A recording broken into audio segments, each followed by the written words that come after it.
Welcome everyone to another episode of the Tree of Geek. I'm here in the Tree Fort with my grand, amazing co-host Josh. How you doing? I'm doing amazing. We are here for Season 2, Episode 21, Alien Romulus. Before we get into anything at all, this is our 1-year anniversary. We just found out off mic about, some paperwork things. We've been doing this for a year. Thank you. Hold your applause until the end. Okay. For those of you who have listened from the beginning on, I give you major kudos for listening to those first couple episodes. They are ear torture for sure. In fact, I'm not sure Khan on SETI Alpha 5 could come up with a creature to go in your ears worse than some of those episodes were. But thank you very much for continuing. And if you're a new listener, thank you for trying something new out. So if you're new, we always talk about what the episode is going to be about, and then we go into something we like to call New in Geek. This week it's Josh's turn to go first, where we talk about what is new in our world of geek, what's new to us, what's going on in the world of geekdom. Josh, what do you have today? Well, first and foremost, I do want to say, just like you did, thank you to anyone who's been around since the beginning or recently started listening. We really appreciate your patronage. And you might remember the end of the year is coming up, and that means that the Tree Fort Awards are coming up. So it's never too late. Start posting on social media. Let us know what you think needs to win what category. We'll get the categories up in the next couple weeks. So Yeah, start I'll thinking. work on that. So get thinking about your favorites of the year. And moving into New in Geek, I'm going to steal one of yours. Thief. You're Rings like of Aladdin. Power Season 2 dropped recently. Ah, you fool. I haven't gotten to watch it yet. I didn't either, because we are recording I know. the day it comes out, and we have jobs. So we have to wait till tomorrow to watch But episode 1. early reviews that I was, again, very carefully going through because I don't want spoilers.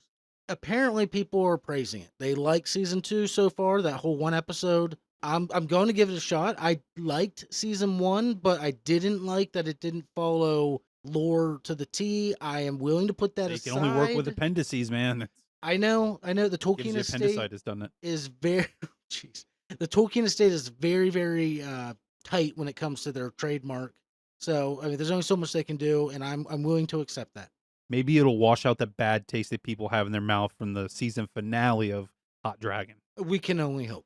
But also on the Lord of the Rings page, did you see it? There's a new anime movie that they just released Riders a of the trailer for. Rohirrim? It's Lord of the Rings: The War of the Rohirrim. That was close. It's a full animated movie. I want to make that clear. I saw a trailer for Everything I could find said it's a film, not a series. Yeah, and the trailer just dropped for it recently. it. Yeah, it mixes in the live action and the cartoon, like Yeah, the trailer does anyway. And again, I'm not an anime person, but just Well, like Terminator Zero, I'm probably gonna watch it. looks like the same style, actually, in a way. Maybe the same Pretty close, studio. very Who knows? similar, yeah. But I'm gonna give it a shot.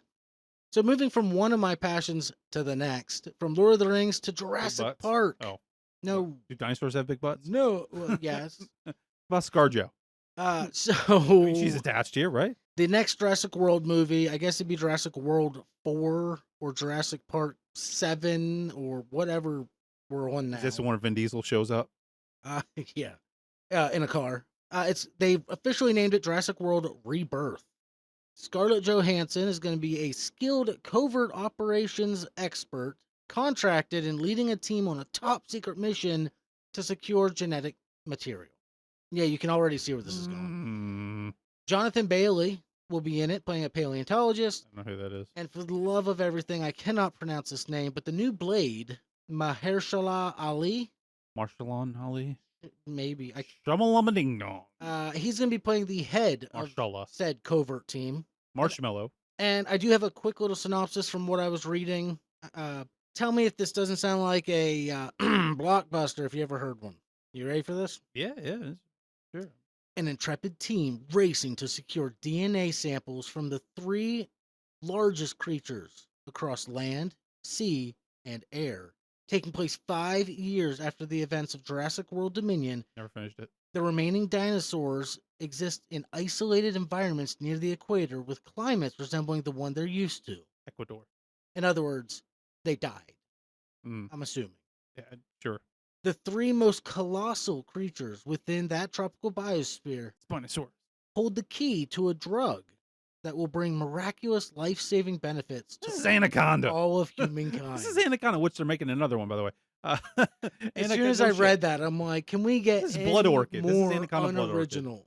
Oh my lord. Yeah, I'm not. Don't even sign me up for that. If you're like, hey, I bought you a ticket, give it away. Will I watch it? Of course, I will. I love the Jurassic Yeah, franchise, I'll check it on streaming. but yeah, I don't feel like this is a go to the movies one. I don't. No, I just finished up the Dumbledore movies, the Fantastic Beasts. I was bored the other day at Oh, work, okay. so I guess I could go back and finish the dinosaur movie that I never finished. There's got apes I got to watch. I don't know. Never finished those. What else you got? Well, first off, we know you're never going to watch all the Planet of the Apes. I might actually. I might. Mm. It's been a long time. I might give it a reshot. So I was reading a couple of interviews in preparation for tonight's episode, and apparently in a new interview with Sigourney Weaver, a little bit about the new movie coming out, kind of like, hey, let's bring the old actors in and get their takes. She said that she has considered making a return, but she's never had a script that just like said, oh, I've got to do this. They were all just kind of subpar, meh. And then she's quoted saying, how much does the public really need or want another Ripley movie?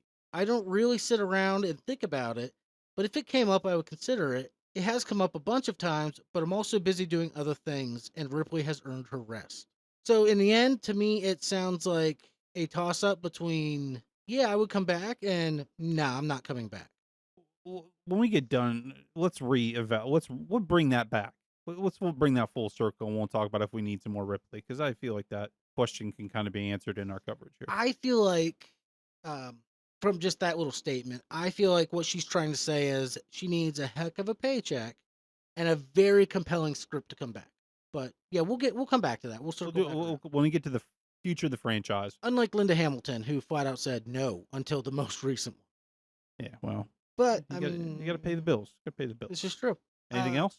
The first look photos of The Thing from Fantastic Four, not John to be confused with John Carpenter, because he was saying this off camera, off mic, whatever. I got a little upset, but no, we're not going to have another dark matter mix up where I'm talking about one thing, you're talking about another thing. Yeah. We're talking about Fantastic Four. Yes. Some set photos have surfaced showing The Thing in a full practical suit, which, in my opinion, strongly resembles the Jack Kirby era of Fantastic Four. As it should. I saw it on Reddit, and everything on Reddit, people are either gung ho saying finally they're listening to the audience, we're going back to practical. Other people are saying, oh, please don't, it's going to look like crap. I am personally in the ballpark of it's going to be a fine balance of the two. I think they're going to do well. I really do. What do you think?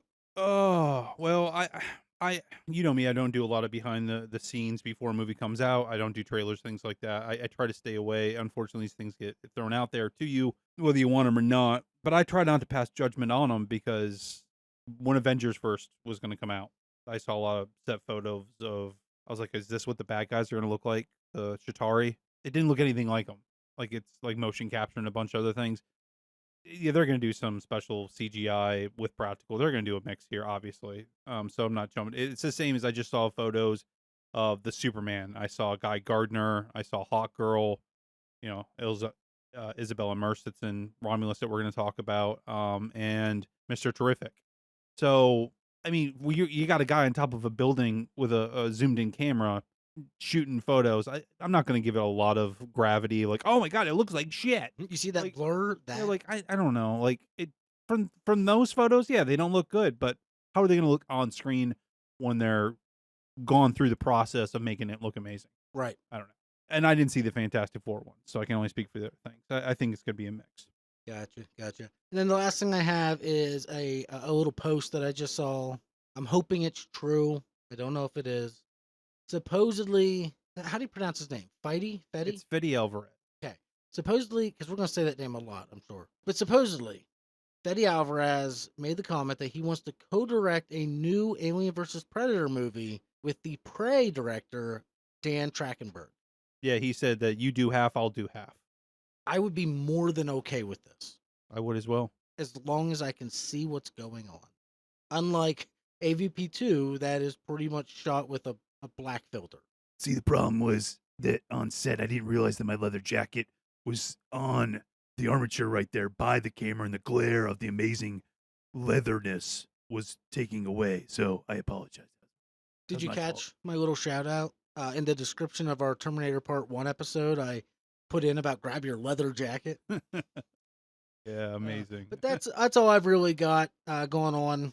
And of course, as every week, I bought some comic books. But Yeah, he just dropped off a really amazing #1 Willow of a 3-issue limited series from way back in the day. He knows I love Willow. I love Sword and Sorcery. I'm really still pissed that show is canceled, but that's okay. We're not going to go back there. But it looks really awesome. I'm going to throw it up on socials this week. read the caption that I said was just amazing. I loved it. The official comics adaptation of the spectacular new movie from Lucasfilm. From 1983. 83, 84. Let's I don't see. know. It says on here August 1st. Okay, good. Yeah. So, hey, it's a couple Hey. years old too. Sadly, it's one that I saw in the under $5 bin. Yeah, that's It's fine, in man. great condition. And Willow's I'm like, underrated. I'm like, you know That's what? fine. I said, Michael's going to love this. And so I'm it's like, Clint I'm glad. Howard. There's actually some novels that take place after the movie. I got to check those out. Okay. Yeah. I don't know if they're canon because of the TV show, but yeah. Gotcha. Well, speaking of novels, you said you've been reading lately. Yeah, I've been collecting thriftbooks.com if they want to, sponsor us, that'd be great.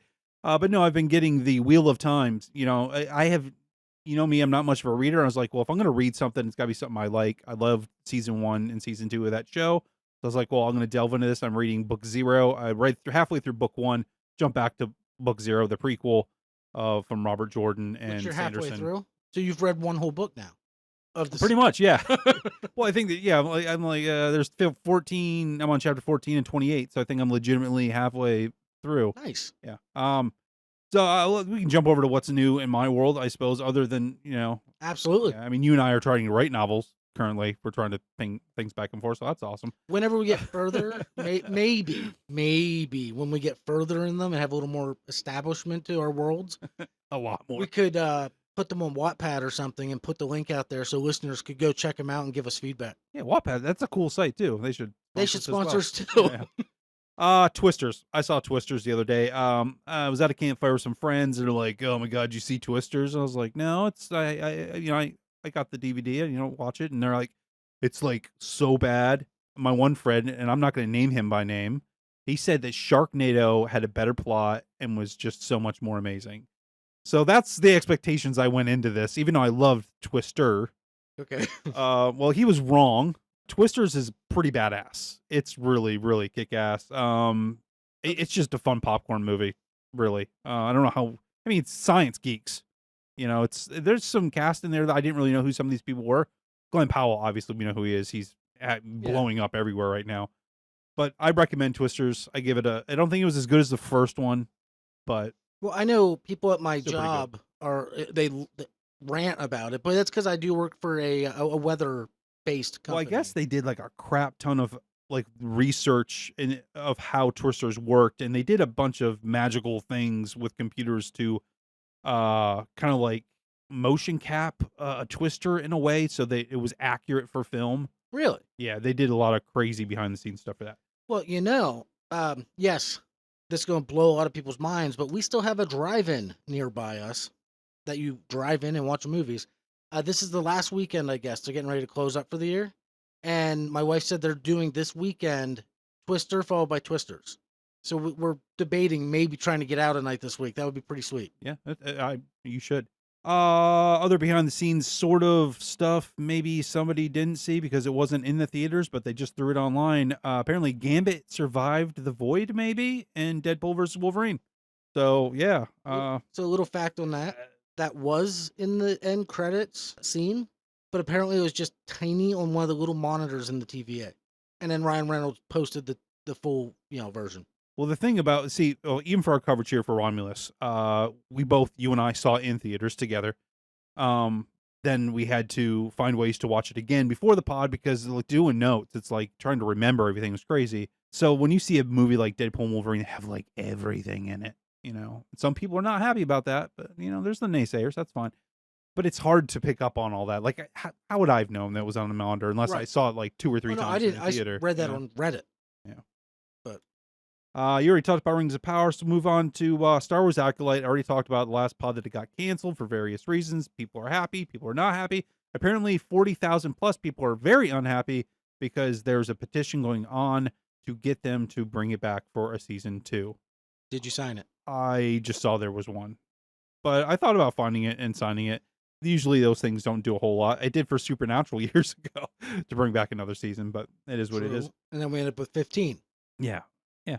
Which is cool. And they're even talking about revivals. So, speaking of revivals, we have a podcast.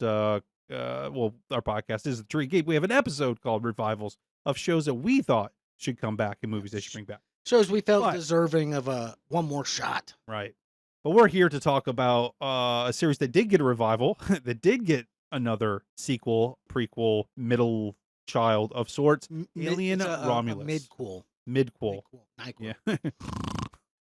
So, Josh, let me ask you a very simple question. What in back that train right back up. That's what happens when a train goes backwards. Okay, listen. I thought you were choking. What is a spoiler? A spoiler is when we do coverage of something and we spoil the actors, the scenes, the behind the scenes, the cameos, the Easter eggs. So stop here. If you don't want to know anything about Alien Romulus, you have not seen this movie, I recommend you do not listen to what the hell I have to say, or Josh for that matter. I think you should pause here and don't ever close that app that you're listening to this on. Oh, it's YouTube. If you close your phone, it goes away anyway. But like, just pause this, go give the studio your money, and then come back because we're going to spoil a lot of things. And as you know, Michael and I both hate spoilers. So the last thing we want to do is be responsible for spoiling one of you. I apologize if I spoiled Gambit for somebody that they didn't know, but whatever. All I know is I strongly recommend you go check out this movie. I'm not going to get my rating just yet, but it's one of those things that I feel if you're a fan of the franchise, you got to at least check it out. And like Michael said, this episode will have spoilers. All right, so let me ask you properly this time. What is Alien Romulus? Alien Romulus is a movie. All right, moving on. It is a movie set in the Alien universe. It's set 20 years after the events of the original movie Alien, which was 1979, I do believe. And so that's about 30 years before the events of Aliens, the second movie. What's going on? Well, we are seeing what they called a standalone adventure in the same universe. It has absolutely nothing to do with any of the main characters, Sigourney Weaver, none of the movie to movie continuity. This is its own entity that should follow the rules of the same universe. I have opinions on that. But that being said, obviously, there's aliens. There's xenomorphs. There's face huggers. We find out that there's more going on behind the scenes than just the original Alien with Ash trying to get a specimen. We find out there's a lot more already in motion. So this is the part where we go into it and we start spoiling things. Yes. Okay. Well, we got to get to the nitty gritty. We got to talk about who made the movie, who did the score for the movie, who's in the movie. Well, yeah. Starting off right off the bat, this movie is currently sitting at a 7.4 out of 10 on IMDb.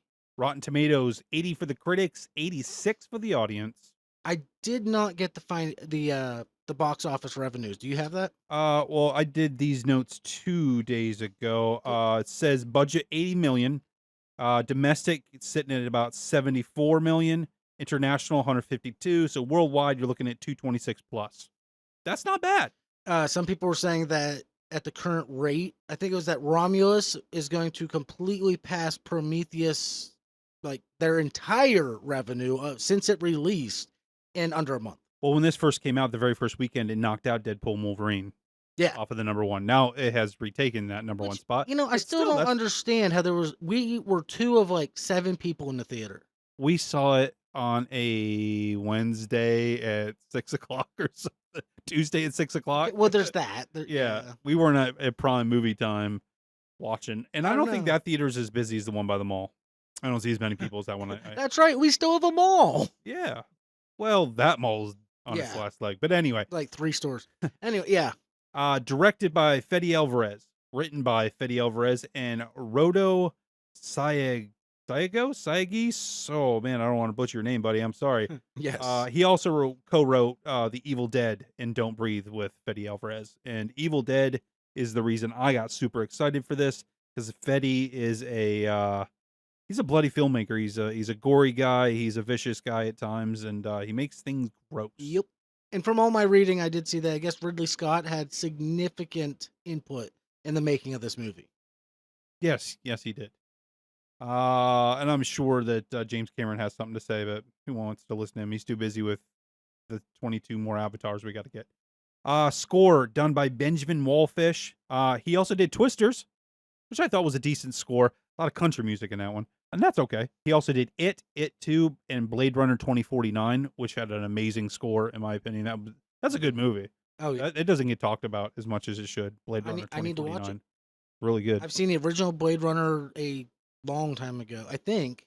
I always get that and Running Man confused. Well, it's funny you bring up Running Man, because Glenn Powell from Twisters said, I think in a couple months, they're starting filming the Running Man remake. Seriously? Yep, it's the Stephen King. Well, Stephen King, the Stand's coming out, and they're redoing a bunch of, or they're not the Stand, Salem's Lot. They're doing a bunch of Stephen King stuff, but yeah, he's gonna be the new Running Man. Well, how about that? Yeah. All right, let's move on to the cast. Our main character, our protagonist, Haley Spaney, who was in that Civil War movie we just watched. That's who that was. I was like, who is this? I can't remember who she is. Yeah, she was in that Civil War movie. That was her. That was her. She looked a lot younger in this movie. Might have filmed part of this one first. Who knows? Huh. I thought she looked about the same. David Johnson is Andy. He's an android. Archie Renault. You might know him from Shadow and Bone. He plays Tyler, Kay's brother, and Rain's ex-boyfriend. Isabella Merced is going to be in the new Justice League stuff with James Gunn. She plays Kay in this movie. She's riding her fame from Madam Web. Yeah, that's right. She was in Madam Web. Yeah, that Well, hopefully this saves movie. her career. Yeah, I think it will. Spike Fern as Bjorn, Tyler and Kay's cousin. He doesn't like androids. We'll explain why. And Aileen Wu as Navarro. She's the pilot and Bjorn's girlfriend. Before we move on here, because what you just said about riding your fame from Madam Web, it reminded me, I don't know, you probably don't listen to Sabrina Carpenter, and I really don't as well, but there's a new music video from Sabrina Carpenter with Jenna Ortega where they're killing each other very closely to the movie with Bruce Willis, where there's two women fighting over them. Death becomes her. Yeah, they're like, it's pretty gory and bloody for a short little video. You should check it out. The song's not that bad either, but seeing Jenna Ortega and Sabrina Carpenter kill each other is pretty cool. So that's the whole cast, 6 people. And well, there's one more here. There's one more. One more. Trevor Newland, 7'7" basketball player who has a role in here as a xenomorph creature person. So that's the whole cast, 7 people. I've never heard of any of these people but Isabella Merced. Merced. Kaylee Spaney. I think it's just Merced. Okay. Yeah. And Kaylee Spaney, but that's just because you told me that's who it was. I never would have picked that out.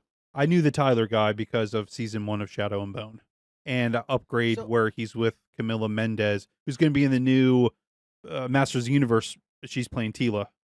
Okay. Yeah. Okay. So I've seen him around. He's a British guy. But my thing is, like, when they did Prometheus and Covenant, they tried to bring in some big names, Fassbender, and they brought in what's his name that played Texas or whatever. What was his name? What was his name? The guy from the Gemstones. Mississippi. He had a state name. Well, everybody's got one of them names just to pilot now. Come on now. But I mean, Danny McBride was in it. Trejo. Danny Trejo should have been in it. But no, I mean, I feel like this is Charlize Theron. This is kind of going back to like the original Alien, where it was for the most part actors that nobody really knew at the time. Tom Skerritt was the big name. He was the guy. Yeah, like he was the And yet we had Ian Holm, we had John Hurt, we had Sigourney Weaver. Like they were early. They were early though, man. John Hurt was a youngin. I just want to say it now. I would love to see this movie, just like that one, propel these actors into like a pretty solid career line. Well, the guy plays Andy's on apparently HBO's Industry. I've not watched it, but Another podcast that I listened to said that that show's really awesome and amazing, and people should check it out that he's in. So, and I'll have to apparently look he's into got it. some stuff going on. The other guys on TV, I mean, they're all doing things. It's just they're not. I mean, you can't all be like Chuck Norris and Taylor Swift and be everywhere. Okay. Why would you put them together? Chuck Norris has the whole new thing going on now. Is he have a new album coming out? Like, what? No, there's new memes with him out now. He's having a very small online resurgence. So what we're gonna do now is we're gonna kind of just go through the big beats of the movie. Now we don't want to like talk about every single little thing here. Sometimes I go a little bit far. We're just gonna like kind of go through the movie, how it goes. So if you've seen the movie, you're like, great, you can go along with this. You can agree that that scene was great or that scene sucked or what our points on these scenes were. And if you haven't, for God's sakes, go watch the movie and then come back. Okay, that's the last time I'm gonna say it. And if at any point there's something that one of us either really likes or really dislikes, we'll stop and talk about it. Otherwise, we are going to breeze over some of the minor stuff. Right. So That's what we're gonna do. ready to do this? I'm gonna do this. Last chance. I know he said that he wasn't saying anymore, but I will give you one more chance. Run away if you don't want to be spoiled. All right, let's do this. It's kind of funny because didn't somebody say "run" at some point in this movie? Oh, I love that line. Oh my gosh. For one, okay, we'll get to that. Yeah, we'll get to that. Well, I just want to before we even talk about really what's happening in the movie, I just want to say that the beginning of the movie goes right back to that cassette futurism type feel, which is a dirty kind of lived-in retro-ish technology way, and I loved it. I loved it. They went right back to it. It wasn't like Prometheus and Covenant, where they're like, "Oh no, everything's all fancy." And I had saw somewhere that according to Fetty and some other people, it was like, well, these are the low-level people, so they have low-level tech. People that Ooh. did like that were in Prometheus and Covenant that Yeah. did that owned those ships. They were like the Apple people. They were the rich people. That's why their ship looked amazing. That's why these people have broken down shit.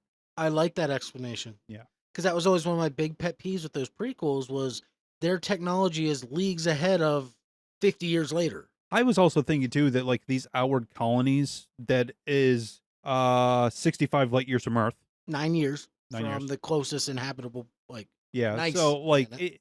they might not. They just people out there never really got good technology. If you look at Alien, like they're mining ships. They're not going to have fancy looking stuff anyway. It's like they're mining vessels. True. Music. I thought the music was amazing right off the bat, and the visuals were striking. So those, like the first couple scenes that we'll talk about here, right there, just already set the mood for me. So the first couple scenes for me really, like, it immediately pushed me back into the first time I watched Alien.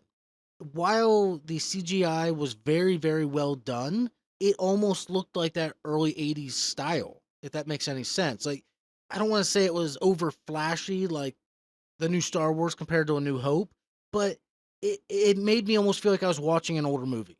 Yeah, and that was done on purpose. Yes, Betty and I wa- loved it. Everybody wanted them to go back to that feel.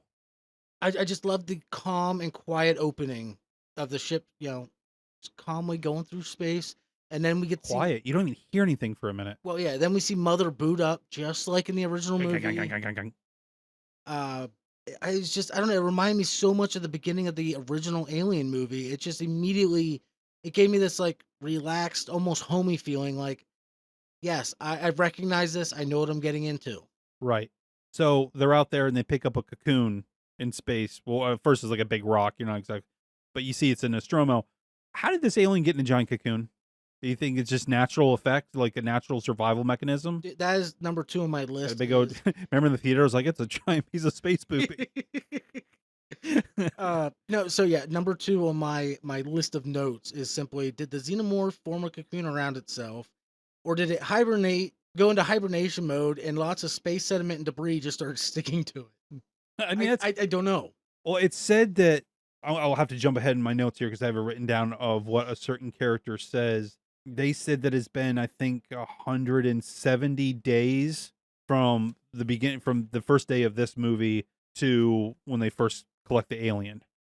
So it's been about $170, somewhere around there. Okay. I'll run into my So notes here. almost a half a year. Yeah, that they've been collecting it from when we meet our main characters in the movie, from when we meet the alien to there. So I guess they get it and they're going to cut it in half, With a laser. Yeah, like a laser engraver. And not thing. hurt anything inside of it. No. That's not how lasers work. Okay. Well, these are different lasers. They know when to Different universe. stop. Yeah. Yeah. Well, it's like a lightsaber laser Sure. thing. Yeah. They cut it open. You see them wheeling the top, the was it the bottom half away or whatever. Well, it was like it was cut in half, like bisected. Yeah, and then we see the imprint of. I didn't think it was a full imprint though. It looked like there was part of the alien still in it, or the xenomorph. I think it was supposed to look like an imprint, but the way the optical illusion happened, it almost looked like it was there instead. Yeah, it was very, very strange. It was a very cool way to open the movie, in my opinion. And where Because it immediately put you in the like I said, that kind of calm, centered area, but at the same time, you're like, oh, I know what's coming. I like how all the scientists are just standing in a line. Yeah, that doesn't happen. No, not at all. So then we move to the planet Jackson Star. We start meeting our characters. Who do we meet first? Rain, And who do we meet second? Andy, Andy. And what do we get a bunch of? dad jokes. Dad jokes. I Yes, loved dad it. jokes. That bunch of dad jokes. We're not going to spoil the dad jokes though. Oh, those are some of my favorite. Like, Yeah, go ahead. no, I was just saying, like, there's a scene later on where one of the characters makes a comment about being, anxious and nervous, and Andy just spouts out a dad joke out of nowhere, and I'm just and he like, explains why he says it too. I'm like, yes. Yeah. Yeah. So Jackson Star, 65 light years from Earth. You said 9 years. Yes. Number of days of light during a year, 0. They never see the sun. Yeah, and apparently rains a lot because it has to. So apparently, a lot of this town that you're seeing here, this mining colony, a lot of those things are done. Like the sets are done practically. They wanted the machines to look like they should be there. Like they wanted this to look real, lived in, not some CGI'd matte screen, green screen thing. That's awesome. Yeah, and it looks, Yeah, it looks great. Well, I guess there was some of the inspiration here is in Aliens. In the beginning of that movie, you see like the kids run around the space station. And I guess that was a big inspiration for this because they're like, why don't we tell a story about the kids? Everybody's talking about the adults and everything that's going on, but what about the kids that live there? And I guess that was sort of the beginning of their spiral to create a story for this movie. Well, see, that's one thing I do have written down later is how I feel like all the characters in this movie were children or like 18, 19 years old. Like they're very, very young. And I think that's one of the reasons that it was a little more off-putting in certain parts. Well, if you notice here, once we meet everybody, all their parents are dead. Yeah. Every parent's dead. This isn't about the adults and parents here. These are kids surviving on their own. And of course they live on Jackson Star, and that's run by Weyland-Yutani, the big old corporation, and their slogan is fuck people. Oh, I thought it was we're everywhere. or for making better worlds or something, as one of their signs says. No, it translates to fuck all of you. We're going to screw you over. We find very instantly Rain's looking to get off the planet. They're like, well, no. She's happy because she met her, I guess, hourly quota. Because I assume they're like indentured servants of some sort. They're paying off a debt. At least that's how it seems. Their parents must have got them into a thing where, kind of like indentured service, like, hey, we're going to do this work for you. And in turn, you're going to give us a place to live and everything. But it seems like nobody ever actually finishes their job because they die. Well, Tyler says later on that they'll never let anybody leave this planet. Right. Which I have notes about. Jeez. So yeah, they up her quota. She met it at 12,000. Oh wait, you gotta get 24,000. That's another. What they say, 5 years. Because they wanted to leave, and Andy wanted to buy a horse. And he was going to name it Bucky. Yep. Is that what Bucks? Bucky or something? Bucks. That's what it was. He's like, Bucks, get it? The dad joke. Yeah. Yeah. So because she gets screwed over, at first there was a call from somebody, and I don't know who. I rewound that like 3 times. I don't know who this call was from. I think it was supposed to be her ex-boyfriend. So that was Tyler? Because he's like, he's going to call back. Well, she ends up meeting back up with her ex-boyfriend and all his posse. And then he's like, I got this plan. I got this really awesome plan. There's a ship up above.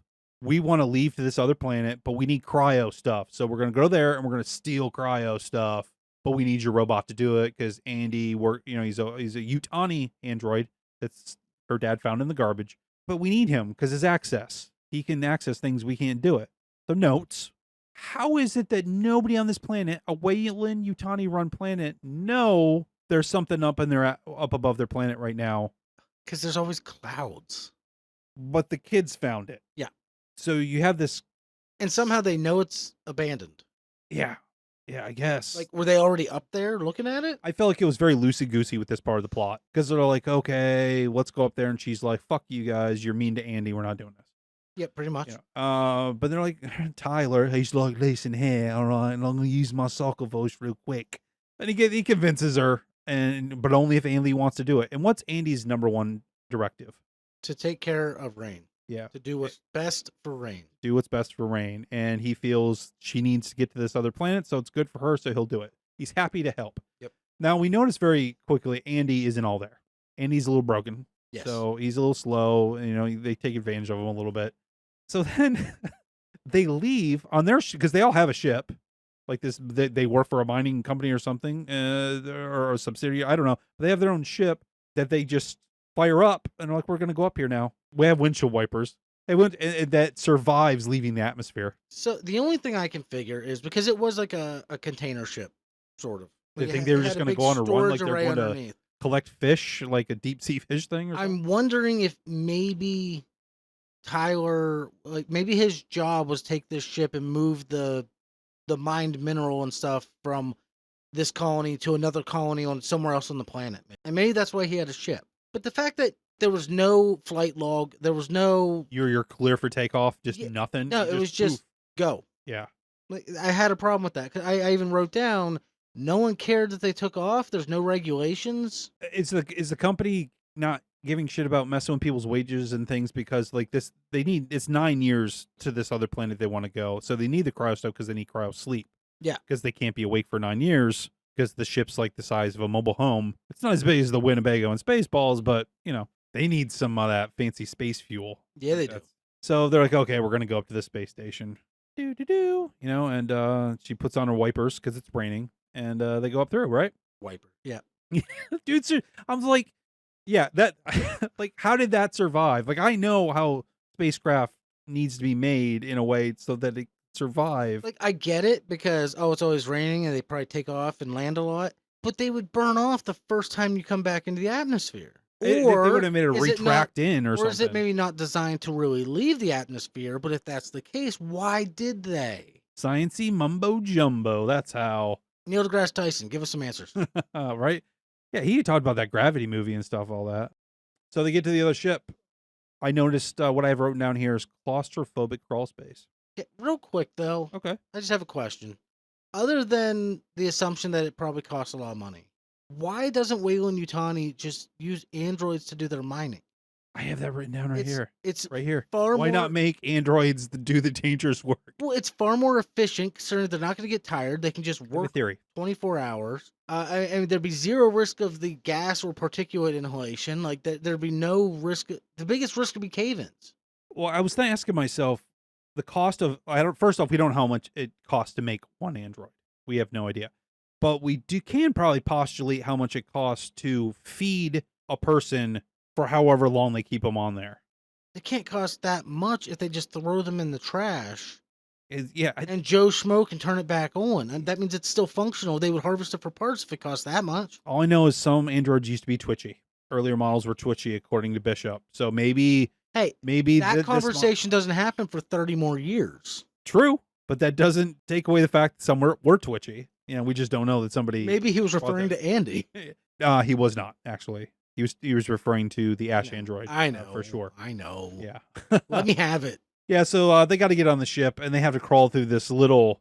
I'm not sure why they had to go through that little space, because there was other spots to get on the ship. Why? So, the way I understood it was, because it was like a really tiny, almost like a vent that they like squeeze up through, or like a maintenance tunnel of some sort. Like a John sort. McClane situation. The only thing I can figure was they had to get in and get things turned on before they could open an actual hangar bay, or before they could actually dock. But we never see them turn anything on, except the gravity. Yeah, because they don't have issues running back, because later on, they don't have issues through that door. Because so maybe that might be right, okay. Or, my other theory was, that was the closest point to where they felt they had to get to.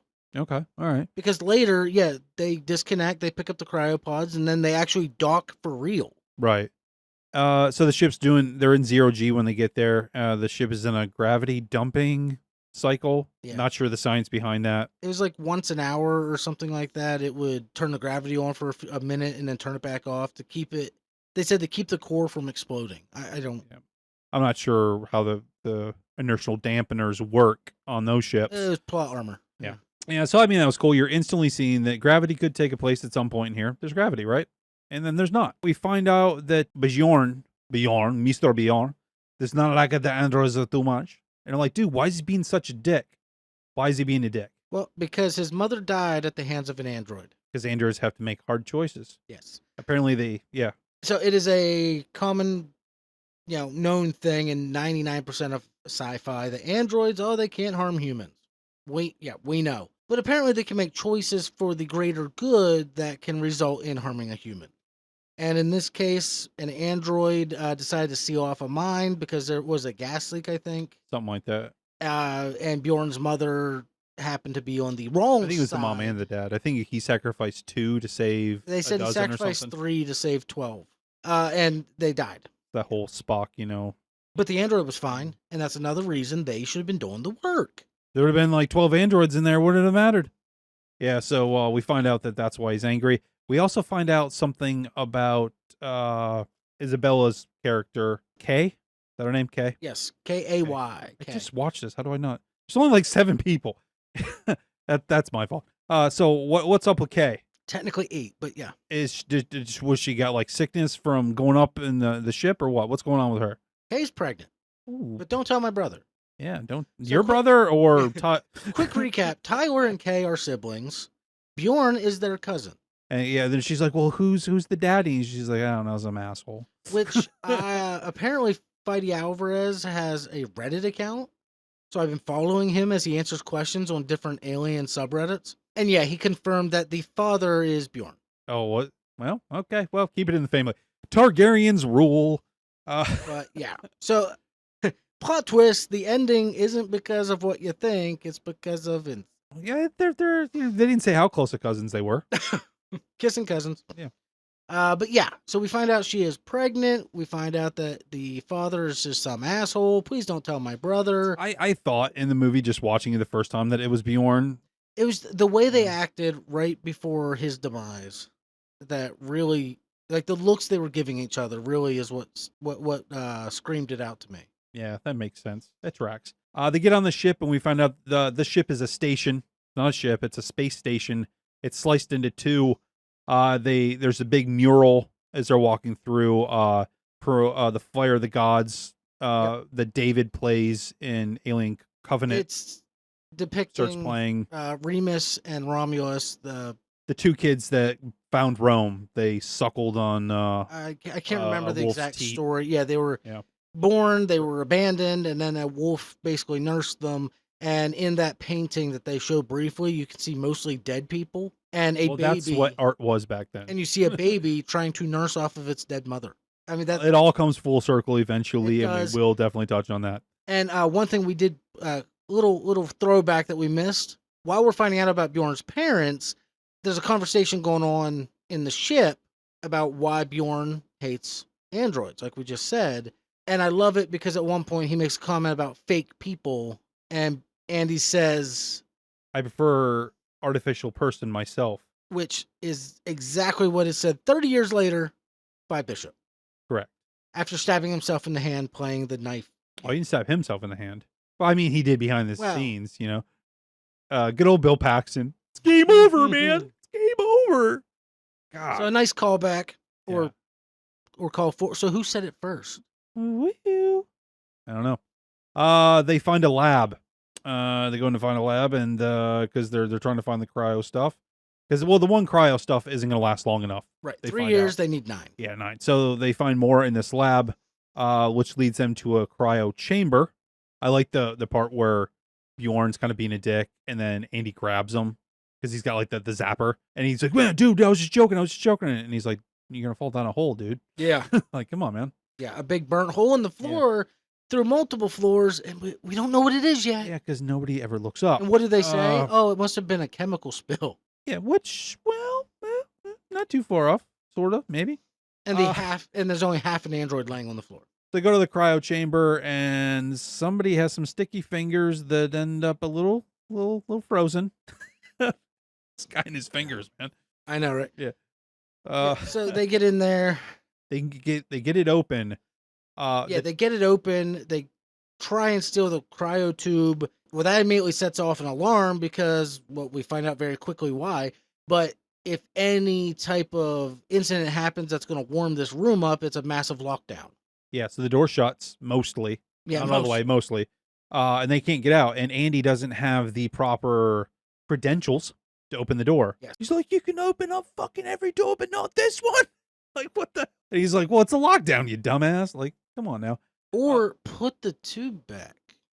I mean, that was a possibility too, but I think it's already been tripped. So Yeah, maybe. Can he put it?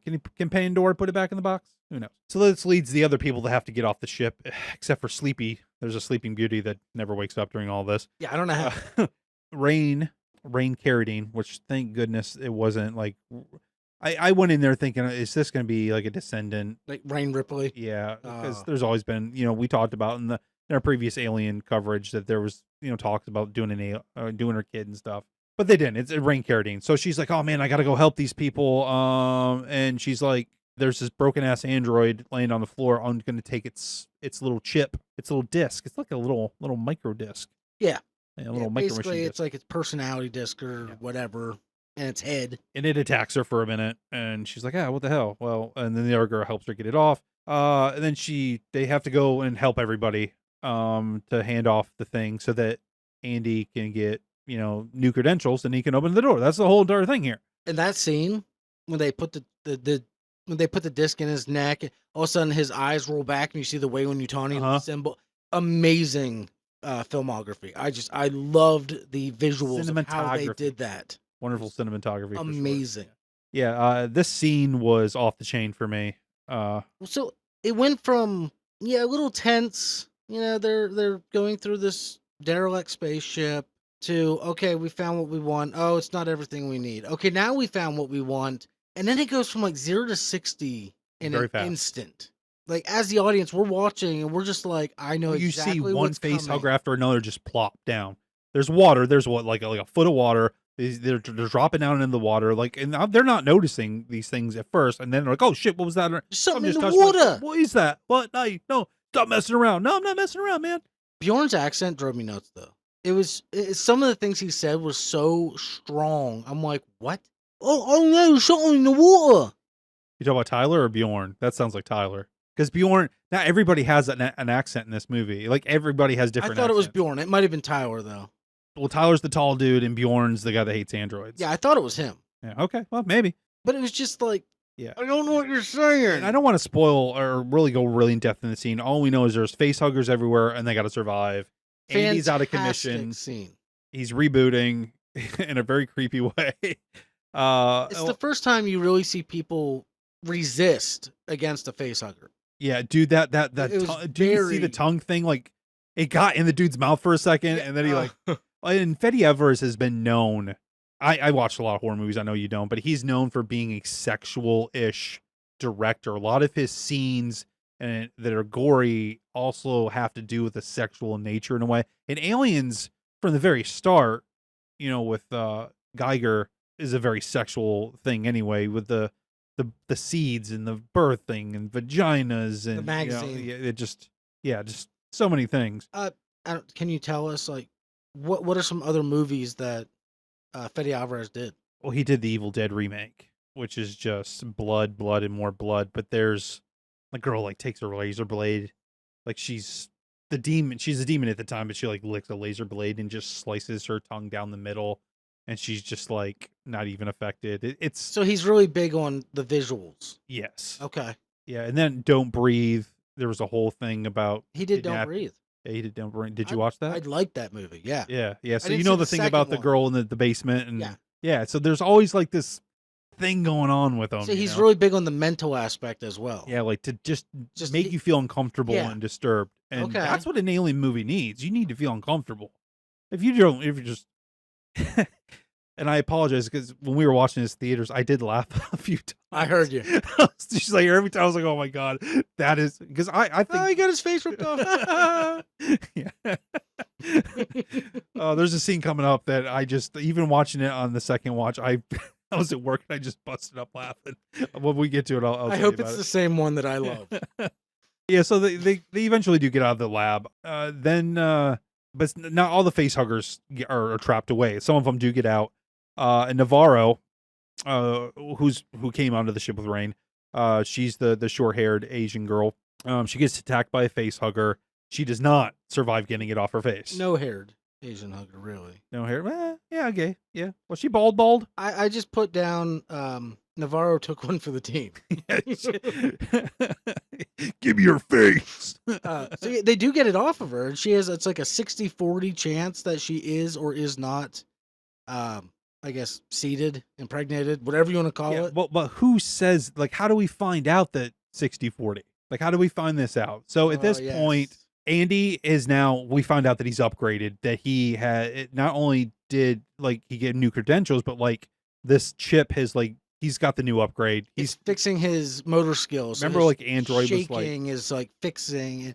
His stutter is fixed. And remember Android was, like, Nougat, and then it was, like, Rice Krispie or something. Like, it just kept throwing all the... Like, you're an Apple user, aren't you? Every time there's an update for an Android, it was, like, some sort of a... Oh, yeah. Candy. Like Kit Kat. Yeah, so he gets his, like, Kit Kat upgrade, and she's like, well, how do we get this thing off? Because he has very limited knowledge about this face hugger, and he goes, well, I don't know, but I think there's somebody in this room that does know, and they look over at this busted ass android. The half of a science officer android. Yeah, the chemical spill took the other half of him away. We pick him up, slap him on the table like a turkey, and turn him on. And who do we see? Bilbo Baggins. Yes, Ian Holm, who passed away, I think it was 3 years ago now, in 2001 or 2, I don't remember. Yeah, passed away, so they obviously had to go get the rights from the family to use his likeness and everything. So this is a very, very controversial point of the movie right here. Yeah, I have seen back and forth on Reddit for days. Some people love it, some people absolutely hate it. For different reasons. Not just because of the way it looked, but because of the ethical implications of it. Okay, yeah. So my issue with it is, Disney, because Disney owns them. Yes. The Alien Queen is a Disney princess. It is. That they held a big bag of money under the family's nose and said, this can be yours. But maybe. We don't know how it went down completely. We know what Fede Alvarez says. Right. But at the same time, I loved that they did it. But I hated it, and I have a reason. Why did you hate it? So in the original Alien, Ash was meant to be essentially, think Terminator, an infiltration unit. He was supposed to be completely human-like, blend in. Nobody was going to know he was an android. And then he can do his mission. He can get the specimen, blah, blah, blah. If he was a mass-produced android and there was more like him, then the risk of somebody on that original Aliens crew could have recognized him as such, and it would have blown the whole thing. So my issue with it is, why would there be more of the exact same android? That's the whole but practices of Weyland-Yutani. It is also 20 years later. It is 20 years later, you are correct. So... yeah. I mean, the people in this space station might have known it was an android. Right. But then I also loved it. I don't know why they needed a sneaky android on a mining ship, though, for the first movie. I don't know. But I also loved it just because, I mean, bringing back that familiar face... I don't know. It wasn't Ash, though. It was Rook. But bringing Ian Holmes' face back into it, I just felt was an amazing, like, salute or nod or whatever you want to say to that actor. Because obviously he did such an amazing job. They wanted to bring him again. Did they, like, computerize the voice and reuse old... Because I've seen before where they'll take old movies and stuff of an actor and reuse the words and blend it together so it's his voice, or did they have somebody else mimic it? It was somebody else's voice. Oh, okay. But it was put through some app called Speech to make it even closer, but somebody else does the voice. Okay. And there's somebody that there's a scene where he kind of crawls later on. There's an actual type of person there, but it's like CGI'd face on there. Which on the second watch, I didn't bother me the first watch. The second watch, where I was actually paying more attention to it, I was like, okay. You got the Princess Leia, you got Grand Admiral Thrawn, you have Luke Skywalker. People are like, screw all this, it's all horrible, we hate it. I don't think they did it in a commercial with John Wayne before. Yeah, there's stuff everywhere. They just did it in Indiana Jones, which you didn't see. So, hey. I think it was done a little bit better there. This wasn't done horrible. See, And what you're referring to is the bringing characters back from the dead, essentially bringing actors who have passed away, bringing their image back into movies, superimposed on someone else's face, right? right. So Fede Alvarez says that he went to the family. I'm sure. I mean, there's possibility he wasn't alone. Maybe he didn't bring a bucket full of cash. Some lawyers with him. I don't know. But he had asked the widow. The widow said that Hollywood had kind of snubbed him the last few years. She felt like he was, after The Hobbit, like nobody really wanted to give him anything. She felt that before he passed away, he was like not in a good way about it. He was very upset about it. Now, Fede and Ridley talked. They're like, well, what's the one character that we just never brought back? We've always brought back all these people before. Well, Ash is the type of character that never brought back. So like, oh, let's go see if we can do this.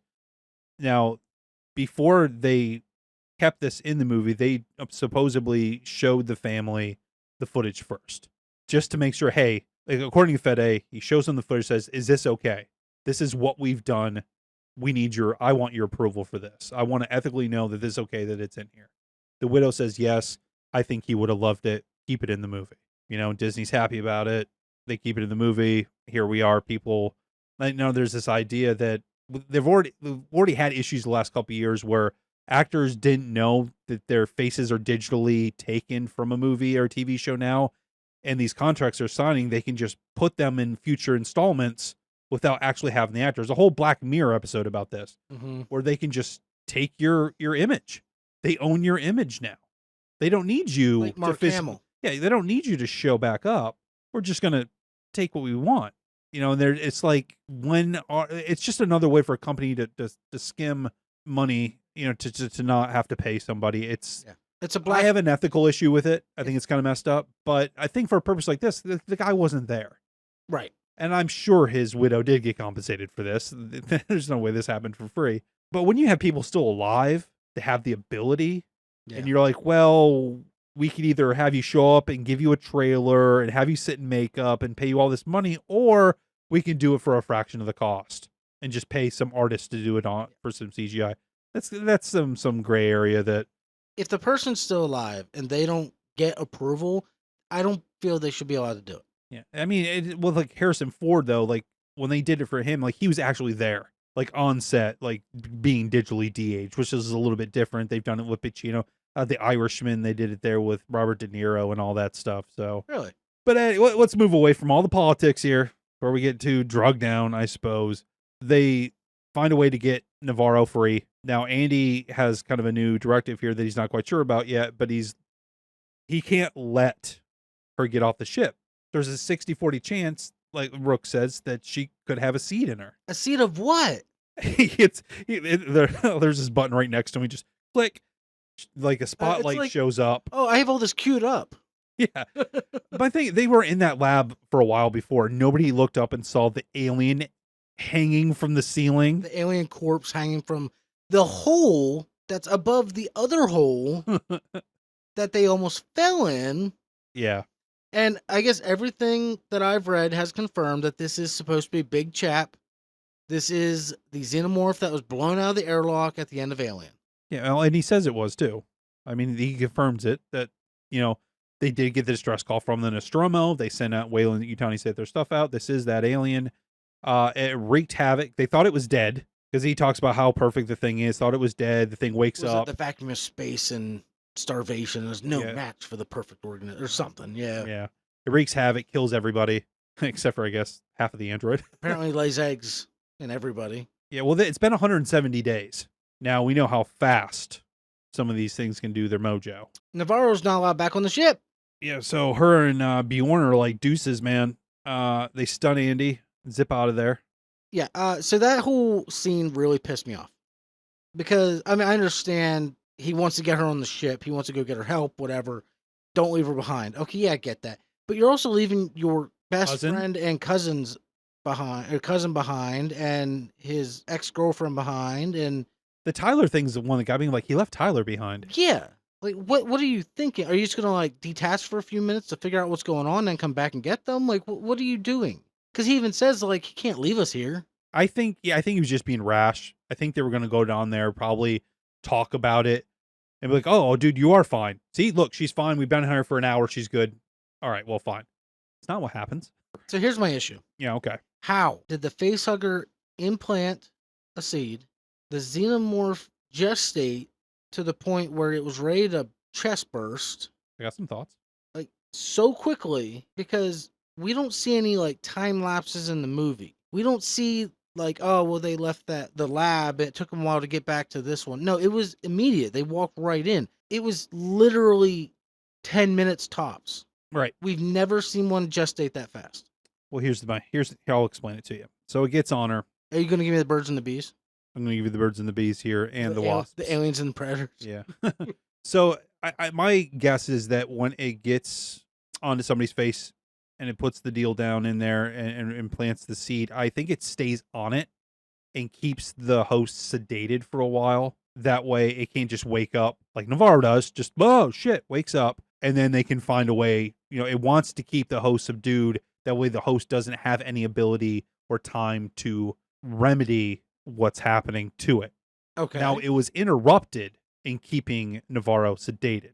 The seed was already in there, but the process of keeping her sedated so that the seed gets to full maturity before it does its thing, that doesn't happen. Now, when it does pop out of her, which is in a crazy practical scene that they did, it doesn't come out fully.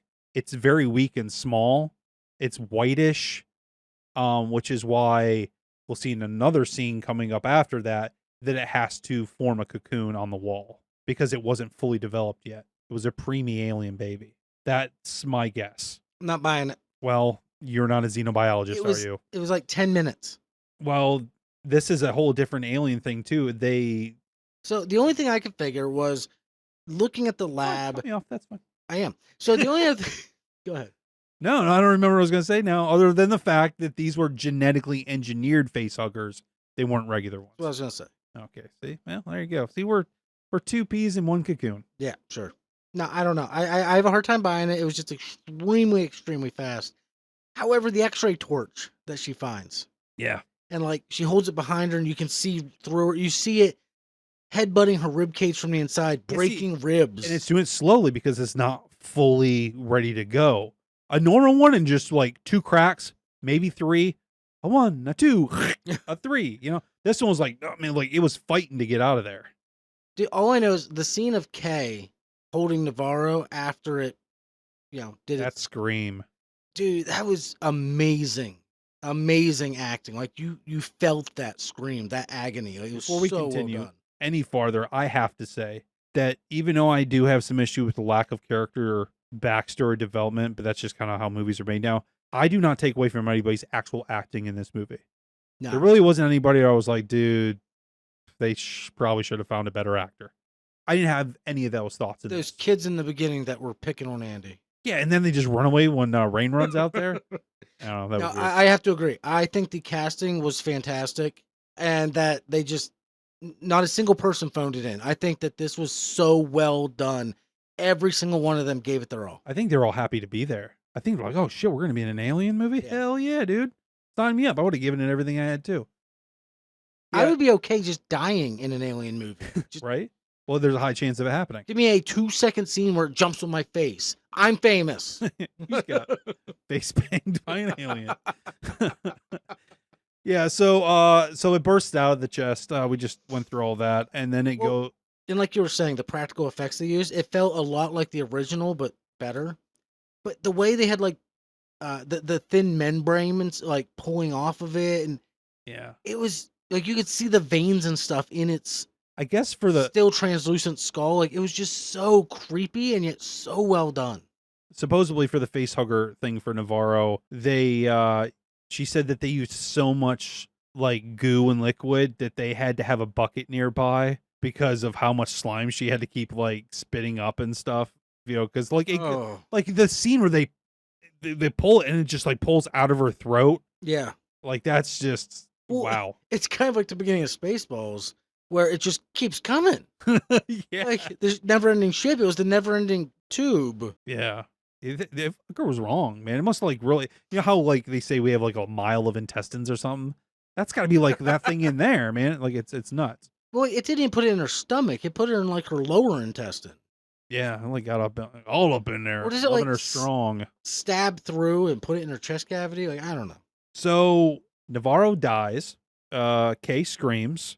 Navarro seizes and kicks the controls of the ship, Yes. sending that sucker on a joyride. Which was cool because the ship goes flying around and there's like these windows with metal shades and the light just goes whoom, whoom, whoom, as if it flies around. Yeah. Somehow perfectly goes into a hangar bay.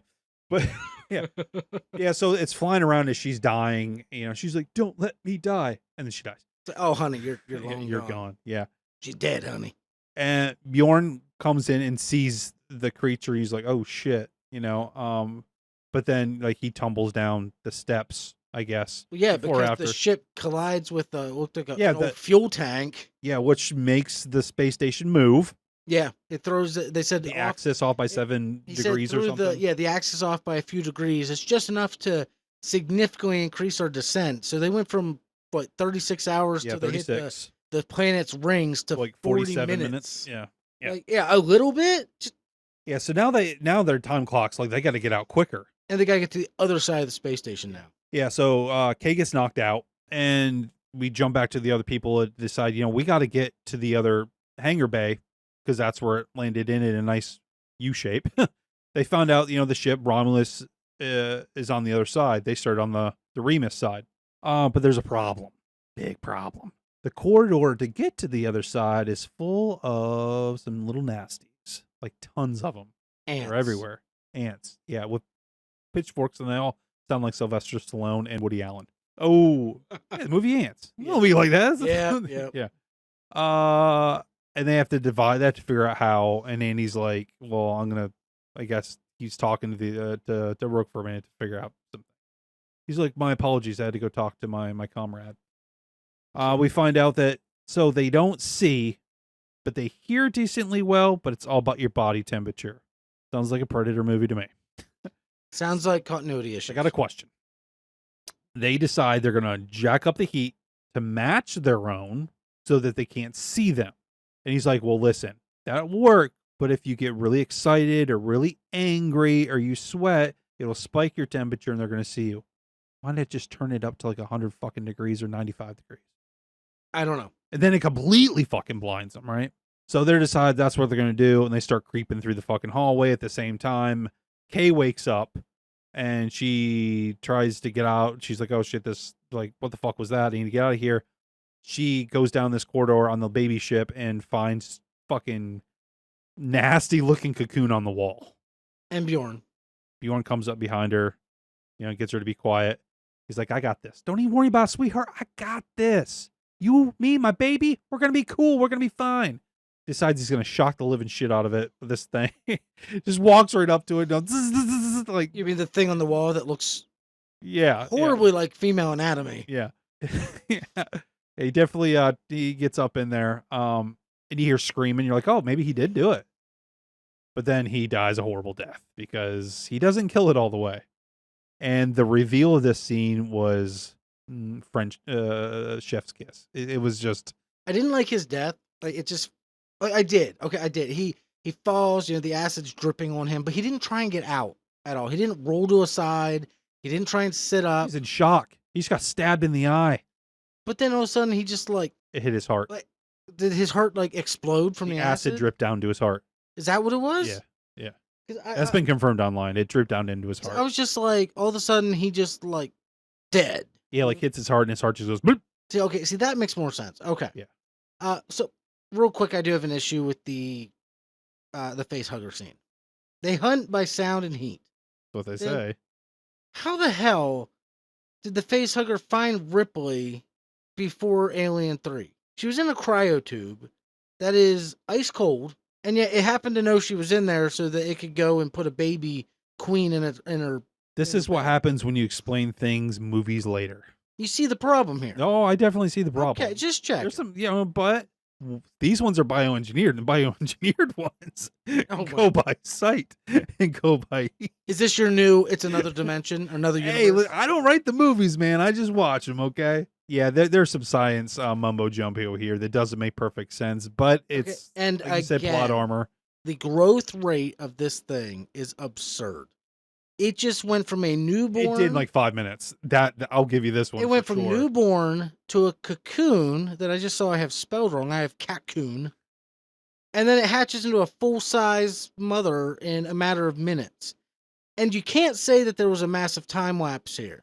Because here's a little fact. No, I'll give them 15 minutes max because they had to wait for the temperature of the room to go up while she's dead asleep. Okay, sure. So 15 minutes 15 max. minutes There's no max. way that thing does in 15 minutes. You can find out exactly how long. Did you know that? Sure, there's monitors I didn't fucking read. No. So, the movie, and I roughly was able to confirm this on my rewatch. The movie, when they hit the engine thingy, it blows up, and they're down to like 47 minutes or whatever. That is an actual real-time timer. If you hit a stopwatch, it coincides with the voice announcing the time left How much until time impact, was it then? until the exact time of impact. How much time? I don't know. I didn't check that part. Well, fuck, dude. But Come on, you can regardless- do half the research. It was literally 10 minutes. I'll give you 15 minutes tops. I think it was like 5. And it went from baby to I'm shedding my skin. Oh, I'm a premature baby. Well, now I'm an adult, bitch. No, what? I'm sorry. I have a hard time with this part. Yeah, because the first Alien, it took it like at least an hour or so Now, to mature all the way. now that my rant is out, the hatching cocoon, whatever scene was freaking gold. Oh, it was great. Amazing. I loved it. Yeah, so she goes running. She's like, ah. She runs through a door, hits a rail, and goes, Wait, is this the part? It's the scene. Is this the part She you just laughed at? does like a fucking side tumble. Oh my god! Is this the part you said you laughed Yes, at both yes, times? Me I too. did. I was like, oh So my she god! goes. She finally gets the door open. She goes running down the It's corridor, slapstick comedy. and she's looking behind her, and she literally runs basically off a cliff. It goes flying like 3 stories down, smashing off of shit the whole way down. So which was more clumsy, this or was it Covenant where she was running away from the tire? Okay, listen, no. This could have happened to anybody. True. The Prometheus school of running away from things, I don't care what you say, she was an idiot. Yeah, well, and then before she even runs, she can't open the door. Bjorn had dropped keys earlier because now we still have keys Yeah. that have to coincide with pushing buttons. And Which I like that though. That gave it more of that analog Right. feel. But she's calling to Tyler or to anybody. I guess Tyler picks up. He's got his little microphone. And fucks everybody. Yeah. And then all the little creepy crawlies are like, oh, what? Oh, you're on the phone? Yeah. But you know what?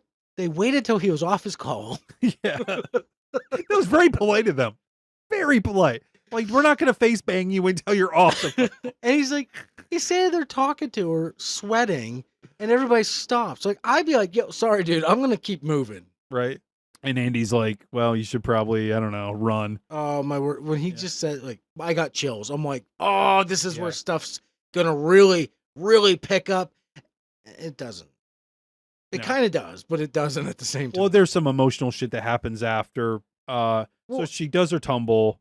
Oh, They get past all the dudes. They get to this part where they're at a door. I love it though. He's like, you almost shut him in, but I didn't. I timed it perfectly this time. Because he wasn't able to get to the doors earlier in time. So Kay wakes up because she got knocked out. No, she doesn't get knocked out. She's kind of No, banged I think up. she got knocked out again. I do. She is the character's a ditz. Look, if she survived this entire movie, that baby was not going to survive. No, I kind of felt bad because even though I laughed at that tumble, I was like, that baby's. Yeah, I mean, she wasn't pregnant that long, so I kind of felt bad about that. Yeah. But she sees the creature coming, the Xenomorph, or Xenomorph, And as Ian Holm calls it. Somehow doesn't see her under the grated walkway. I think it was fucking with her. Do they not see by sound and heat as well? Like, We didn't get an explanation. But she gets to a door. you think it was just messing with her? I don't know. Well, later on, as they both get to the door, and they're like, open the door, Andy. And he's like, I can't do that because the thing will come through. And they're like, oh, dude, she's got down. And he's like, it's waiting for us to open the door. Andy reaches out. He stops like a half an inch from him, and he's like, no. He's like, it's right there. Yeah, like the door opens slow. It'll get in here before we can shut the door. This is one of those movies that you could predict what was coming next with some of the things. but you still got anxiety from it. Like, part of me is like, dude, open the damn door. Well, I was thinking as soon as that happened, they were going to open the door and then its tail was going to get through and be whipping around at it or something. Like we've seen that before. And they kind of went in another direction here. But I liked how Tyler was Yeah, they so said, peace out. emotional here. You know, this is his sister. Oh, yeah. And he even at one point drops to his knees and he's like crying and begging Andy to open the door. And he's so pissed. And he can't beat up Andy. It's not going to do any good. You know, I thought maybe he would grab a hold of Andy and get him to the door, but like these androids are a lot stronger. They're holding elevators and fucking like he can't He do even anything. says, like, there's nothing I could have done. And he's like, you could have opened the door. Yeah. Open the fucking door. Yeah, and they don't open the door, and of course the alien snatches her up and goodbye. Takes her away. And it wasn't even like gruesome. He's just like, gonna take her to the nursery. But it wasn't even like a gruesome, blood splatters on the window. No, it was just like a Whoop. Whoop, gone. Very quick and efficient alien, this one. So they're mad about it, and Yeah, a little bit. And what happens after this? Well, after this heart-wrenching scene, the remaining people, which would be what, Tyler, Rain, and Andy, they make their way to, I guess you could call it the official lab of the Romulus side, where Rook has them pick something up for them. Yeah, do a little grocery shopping. Yeah, I mean, why not? Compound V. Yeah. Yeah. So we find out this is a nice exposition dump. We find out very quickly that the whole point of the space station was to try and essentially perfect humanity. Rook says humanity is basically never made to traverse the stars, that we're weak. They're we're dying. You know, yeah. So they're pulling an extract from the facehuggers that they believe is going to essentially rewrite our DNA and make us more resilient, more everything. Yeah, they basically pull out the black goo from Covenant. Exactly. It is the black goo, 100%. Because they even call it like the Prometheus Project or something like that. Prometheus' fire. Yeah, something like that. Mr. Wayland died trying to find. Yes. So this... His boom, ass got bitch smacked. That's what happened to him. by David's head. Yeah. This is a direct reference to Prometheus and Covenant. 100%. Which is nuts because all leading up to this, I kept hearing there's no connection. Yeah. We're ignoring those movies. I told Ridley we're just going to kind of ignore them. He goes, yeah, it's a good idea. See, I was reading that this movie was going to not reference them, but be in the same universe, whereas the show, Alien Earth, was going to completely disregard them. Either way, they didn't disregard, and here we are. No, and some people hate it. They hate that they acknowledged it because that officially makes the prequels canon, or that excludes Romulus from the canon universe because they hate those movies for some reason. See, here's my thing. All it does is say we pulled this goo out. And the big problem for me is it makes the urn shape when they get down to like the DNA of it, the molecules of it all. It makes like the urn shape. That's why it makes that shape. I don't know. I'm not a geneticist, but a microbiologist. I don't know who does those things, but it makes that shape. So you could really kind of say Mr. Wayland did go searching for something and he did die. But it didn't say, hey, we got this goo from them. It just says we got it from these specific facehuggers, from this particular alien that we caught, or recaptured, rather. It just says this is what Wayland was searching for. Right. It didn't say that they did find it, but there's stuff that later in this movie definitely makes those movies canon. So the big thing with that to me was, sure, the Prometheus, because that was the ship, right? Yeah, they're both called the Prometheus, and one was called the Covenant. That's why the movies are called that. That was the name of the ship. Whoa.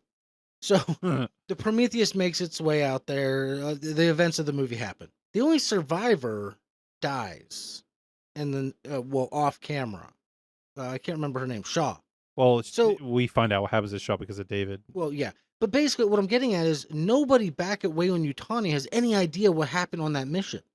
We don't even know if they know that Wayland was on the ship. Well, they know Wayland was on the ship. Do we? Or do they? I mean, only a few people. They just know he never came back. They're assuming he died. Right. But what I'm getting at is like these discoveries that Rook is making with the black goo, they have no idea that it was already discovered. Correct. Back then. Correct. At least we don't think they do, because that was a while before the There's one thing I know about the Weyland-Yutani Corporation is they're never clear in their motives or their information. Yeah, I don't think they talk to each other. No, think there's different sections. Yeah. But anyway, we get this huge exposition dump, and then we move on from the lab. We find David, not David. David's not here. Andy is supposed to procure the goo, and Do you know how take it many back. people I was reading before the movie release saying that it's going to end with David? David has to be in this. So many people thought he was going to be the source of all the face huggers. he can still come back. They can always Do you figure think, it out. You think Michael Fassbender will come back? Yeah. You think so? Yeah. So yeah, Why not? He seems like an you alright get guy. the black goo. They give Andy gives Tyler a rifle and says, "Here you go." He hands it to Rain, teaches her how to use it. Oh, by the way, don't use it, because one of my favorite things in this whole movie, they don't play the acid blood off as just a plot device that's, strong when it needs to be and not strong when it doesn't need to be. No, they make it very clear. This acid will burn through the hull and kill us all. Yes. Period. Well, it already kind of did way in the beginning. That's why Rook had to seal off the ship, Right. because that's what science officers do. But he was the only one left, so why not? Yeah, how did he seal off the ship, though, if he was burnt in half earlier when it... Maybe he sealed it. Man, I don't know, dude. I don't know, man. Let's not think about it too much. And was he the only android on that entire space station? Again, like the mining, this just feels like jobs that should be done by androids. Right. Fake people. Here's how Data would have dealt with all this. Mm. Yeah, so they know the aliens are going to come. They're like, hey, we can use this rifle to scare them off. And sure enough, they got to start shooting aliens. Trevor doesn't make it too long because he notices that one of the aliens is going to kill Rain. Who's and Trevor? Trevor's the tall guy that's still alive. Tyler? Tyler, Trevor. I wrote down Trevor. Tyler, Trevor. T-boy. Hang on, checking my notes. It probably is Tyler. It's in front I of me. have Sorry. Tyler, yes. Yeah, so it's his evil like, twin. Trevor comes out of nowhere. Yeah, well, I'm surprised his name wasn't fucking like another Memphis or something. You know what I mean? It's, hey, San Diego. I told you. Tennessee, that was his name. Yeah. Not Texas. I think Texas was the guy from Jason X, the pilot in that one. Yeah. Anyway, yeah. So he gets stabbed, and alien takes him off. And Rain and Andy are like, "Well, we're fucking done. Can I just say We're that dead." was so anticlimactic to me? Oh no, there's a xenomorph coming down from the ceiling. Look out! Oh, I just jumped in front of the bullet. I gotta say, I didn't feel a connection to anyone in this movie but Rain and Andy. I didn't care. That's because Anybody died. nowadays in movies, you cannot give anybody, just has to have a couple one-liners, a real quick distinctive look, maybe with some strange names like Navarro and what have you. Like there's no, which is really messed up, because if you look at that very first Alien movie, they all had weird names too. But for some reason, I cared when Tom Skerritt died. I cared when the two engineers died. I cared, when Ripley's in trouble. Like for these people, I was just like, oh, well, they're just kind of, I don't know if it's because we're just used to people dying all the time, but I don't know if it's a TV show or movie thing now where nobody just gets that much depth anymore. It's a slasher issue these days. But even then, if I look back at the Friday the 13th 3, I actually gave a shit if some character died for a minute. I was like, oh, I didn't want them to die. Well, it's like you You said, know- they basically just turn into cannon fodder. Yeah. They're just kills. That's all they're here for, to put more gore in. However, finally got to see a kill involving the inner mouth. I Yeah. was very happy about that. He got punched like in the left temple top above his eye. Yeah, It there ripped him was up no pretty good. coming back from that one. Yeah, he was gonna get like devoured by like 7 aliens, Do they like eat full them? grown. We don't ever know. No, because there's a bunch of in the scene where they're going through all the face huggers, there was like bodies hanging everywhere that were like half eaten. So I don't know. So they just kill to kill? I guess they don't need So to what eat. do they eat? I don't know. All I know What is their that diet? Andy is going to die, and Rain is going to die, and she needs him to give him a dad joke for comfort, and he gives her a gravity joke, Yeah. and she's like, "Oh shit, gravity." I read a book about gravity. I couldn't put it down. How about you? I saw a book labeled Gravity, but I couldn't pick it up. Ooh. It was too dense. Or what was it? Why didn't... Oh, I forget. It was something like, why doesn't something eat clowns? Because they taste funny. Yeah. So she decides she's gonna pop the gravity off so that they can float threw acid everywhere because she's going to start shooting even more aliens. I don't think she thought about that. Yeah. Well, yeah. So she starts shooting the living shit out of these aliens, and now she has to flow through the acid to get to the other side of the corridor so they can get back to the ship. Turns off the gravity.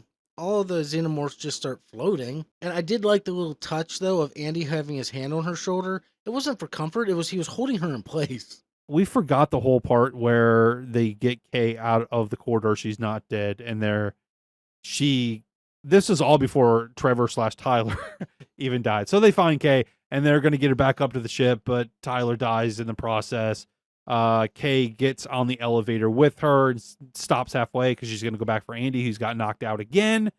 He's like, she's got to go back for him. And then he does the gravity joke, and then they go through. So all that rigmarole happens. And but they do this. Kay, go up the shaft, go to the ship, get in the cryo tube. And don't inject this into your blood. Yeah. Don't do it. Yeah, so she's so against these vials. But she's like, hey, take this with you. Protect this. Yeah, I thought about that on the second watch. So, why didn't she just throw it down the shaft? Like, sorry, your shit's dead. But little known to her, it probably would have floated up in the air and got in, and she would have breathed it in, and she would have had an alien come out of her back. So, she wouldn't have known that. Right? Yeah, so it is a pretty cool scene, though, where the acid is floating in a way. Yeah. I think it's kind of impractical how nothing happened to them, but just the way it was filmed and shot was really... Visually, it was a great scene. Yeah, they're just like... I heard somebody say the analogy of it's like Mario with the fish. They got to float, so they get through it, and somebody didn't do what they were told, and somebody injected themselves with the black goo because she's like, I just want my baby to be good, because she holds her stomach before she injects herself. So here's the other thing that annoys the crap out of me. She wasn't there when Rook showed them the video of the rat suddenly reforming, coming back to life from the goo. She wasn't there for any explanation of the goo. All she knows is she was going to get it injected, and Tyler stopped her. Yes. It said, all she knows is that Andy said it would stabilize her or whatever, and Rain stopped Tyler. So she figured, you know what? Well, I mean, I guess... YOLO. Yeah. I mean, I guess she wouldn't have known that she would have turned it into some crazy-ass creature, or what it was. She didn't know. So, yeah, and she's a ditz anyway. She is the ditz. If I hand you a random syringe and say, hey, don't stab yourself with this, are you going to turn around and stab yourself? Well, if you tell me not to hit that button, I'm probably going to hit that button. So, Ain't there a movie like that? Like, you hit a button and someone dies, but you get rich? The Box.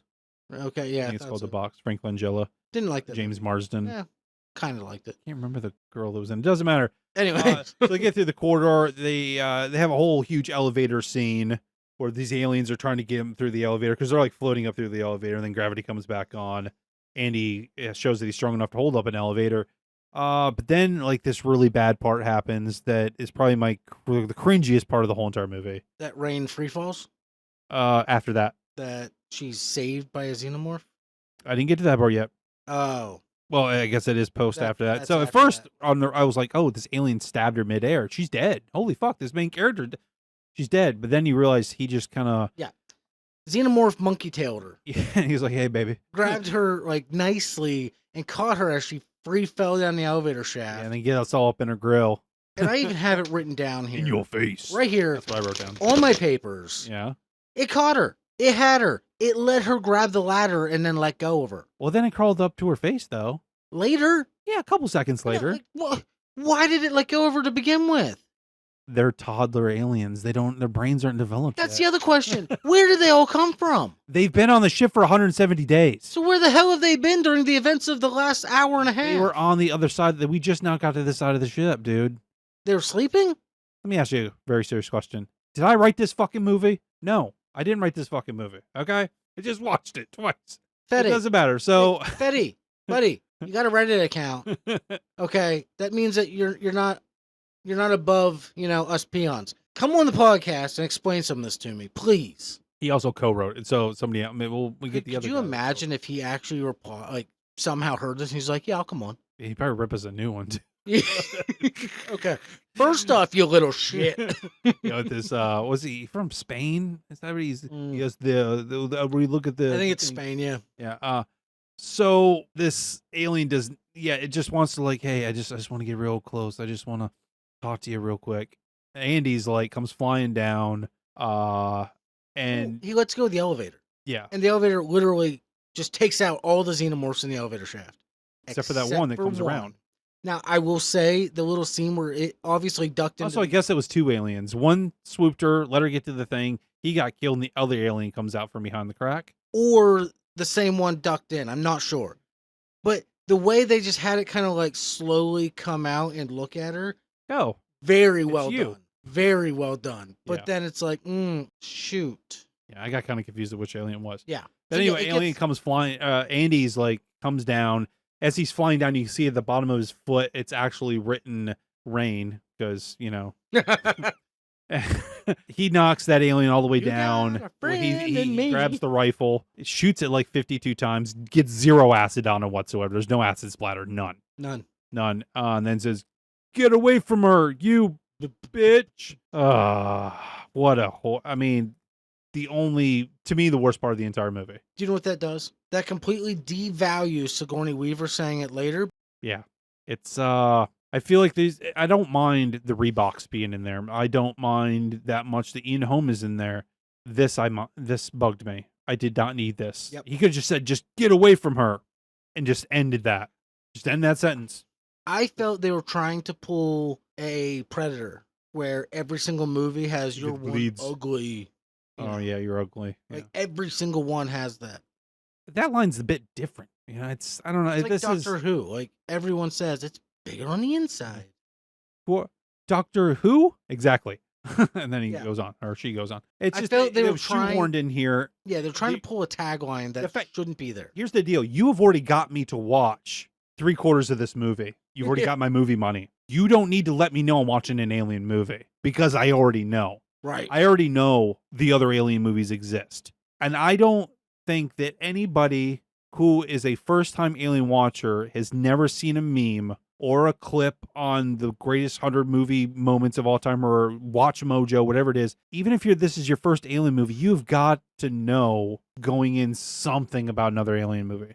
Like you have to. It's the zeitgeist. It's on the internet. It's on cable television. It's all around. Yes. I'm sorry for all those people that lived under a rock and they've never even like, who the fuck is Eleanor L. Ripley? What?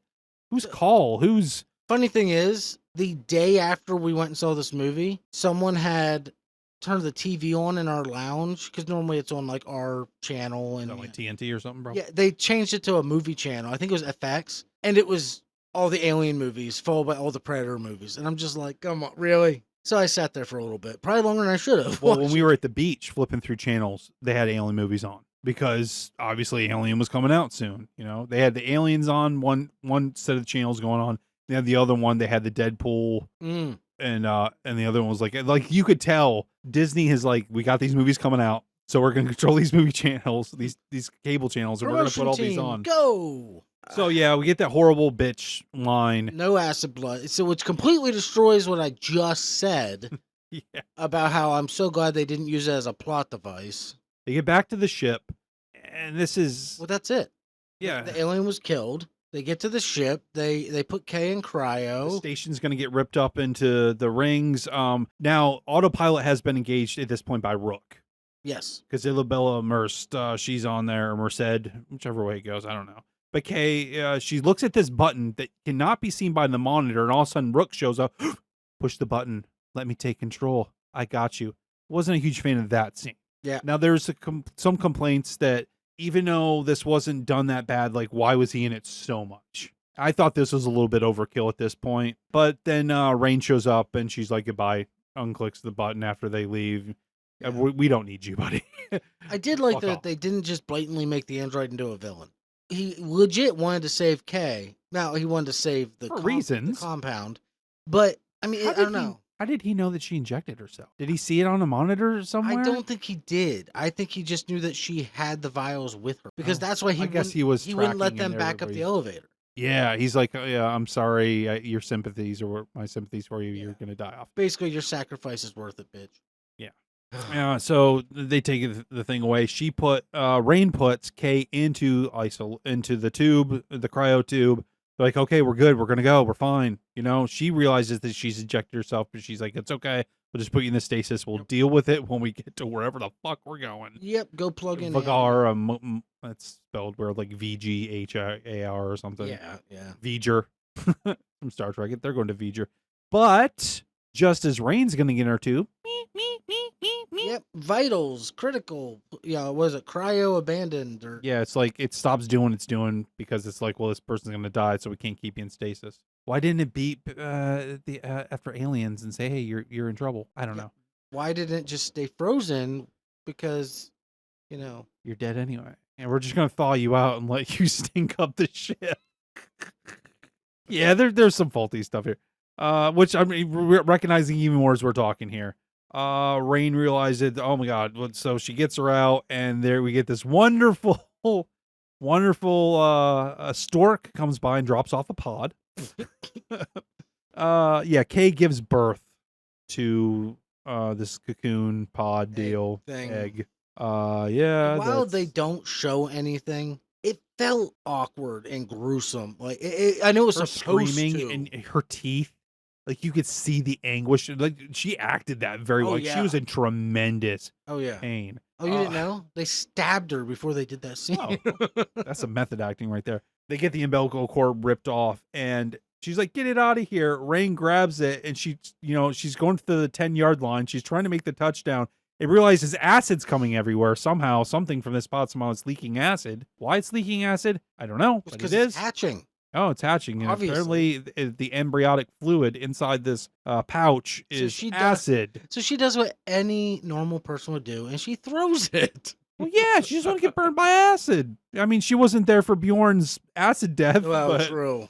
But still, she's seen what acid can do, and it burns a hole in the floor, and it drops down. Plop. But she sees that there's a baby inside. That at first I was like, oh, well, it's just like a little baby dude, and that's weird and whatever. Then you get a look at it.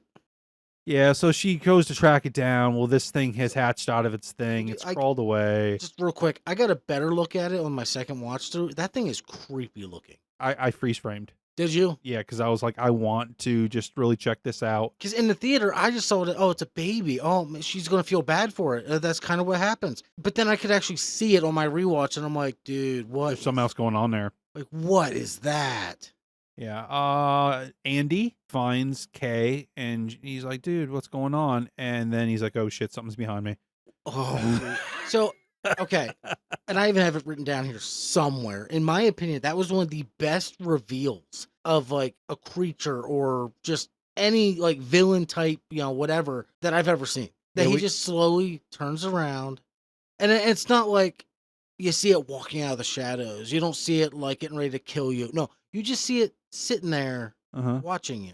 You're just kind of figuring it out. It's just this young thing. I don't know how. You want to talk about some gestation periods. How did it drop down into the sand of the cargo bay, and within time for her to to put the stuff under her backpack or her cryo thing on the backpack and crawl down there, we're talking 3 minutes, 4 minutes. Right, you know what?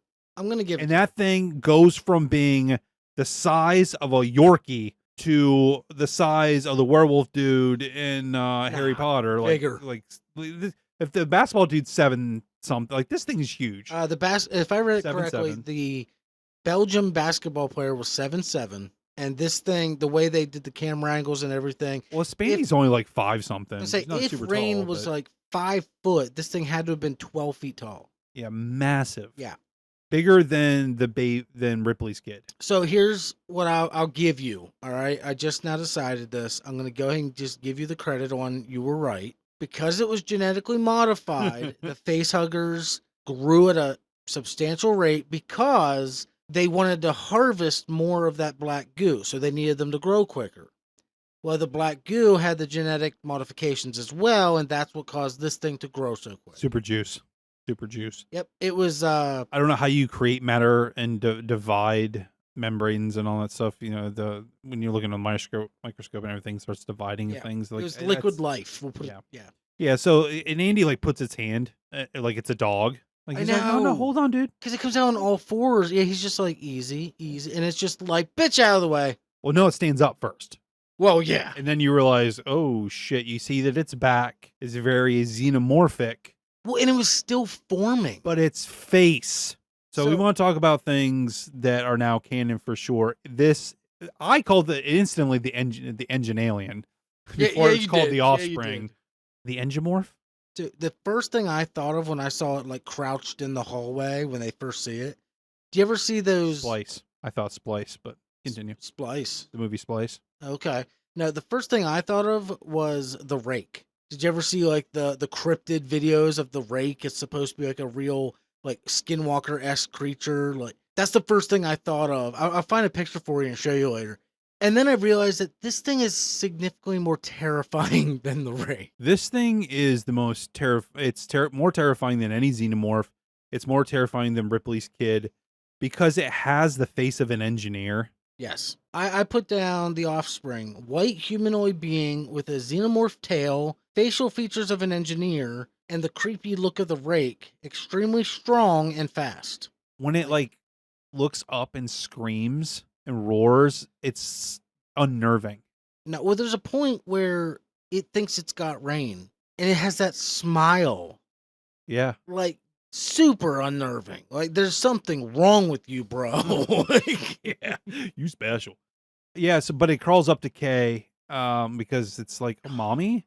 oh, Cause she's got like this goo. she Like, reaches into her bra and pulls her hand out, and it's covered in this thin I black was like, goo. is that the baby milk? Is that what's gonna happen here? So or is she changing because she's still got the goo inside of her? We've seen other people break down before. Well, then we don't know because we cut back over to Rain. Yeah, because it gets in her face and she's trying to push it away, and you just hear screaming. Then you go back to Rain. She's like, "Oh, what's going on?" So she goes up to find that it's eating her. It's eating Kay. Andy's jacked up Well- because he got sliced in the neck. Kind of eating Kay. If you look where its head placement is, pretty sure it was breastfeeding. But by that, I mean sucking like everything out of her. Yeah, because it has She the was weird like- mouthpiece that comes out of She it. was like super like skinny and decrepit at the end. Like it was literally sucking the life. I've seen deep sea creatures that have like that lamp-free kind of tentacle, like a lot of like little amoeba flatworms have like those weird, yeah, like their mouths are like when you almost like a leech of some yeah, you sort. put it underneath the microscope, like even a tapeworm, like it's So weird shit. Okay, I don't like it. I think that this was the point in the movie that they kept saying we've done something that has never been seen before in sci-fi horror. I think originally we were supposed to see it basically breastfeeding and literally, like I said, not just sucking the black goo out, but like sucking her muscles or everything. I thought they were referring to the birth. I see. I don't think vagina so. horror is big this year. I don't think so. I really, Yeah. because we've seen them like people give birth to demons and whatnot and different. Yeah, but movies. never like visceral. You didn't watch the first Omen, have you? No. It came out this year. No.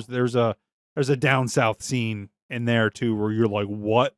Like I didn't think they were going to show that on screen.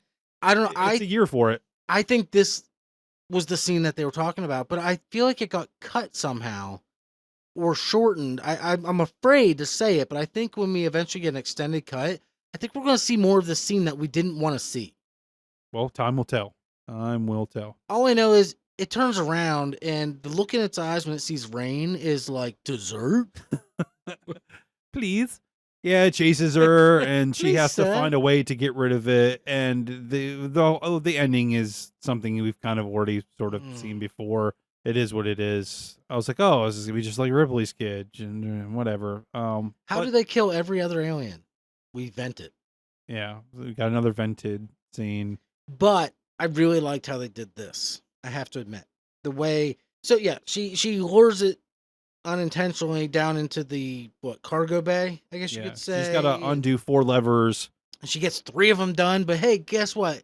Great luck on your part. Your harness just wrapped around the 4th one. Well, if the alien wouldn't have hit her, it wouldn't happen that way. That is true.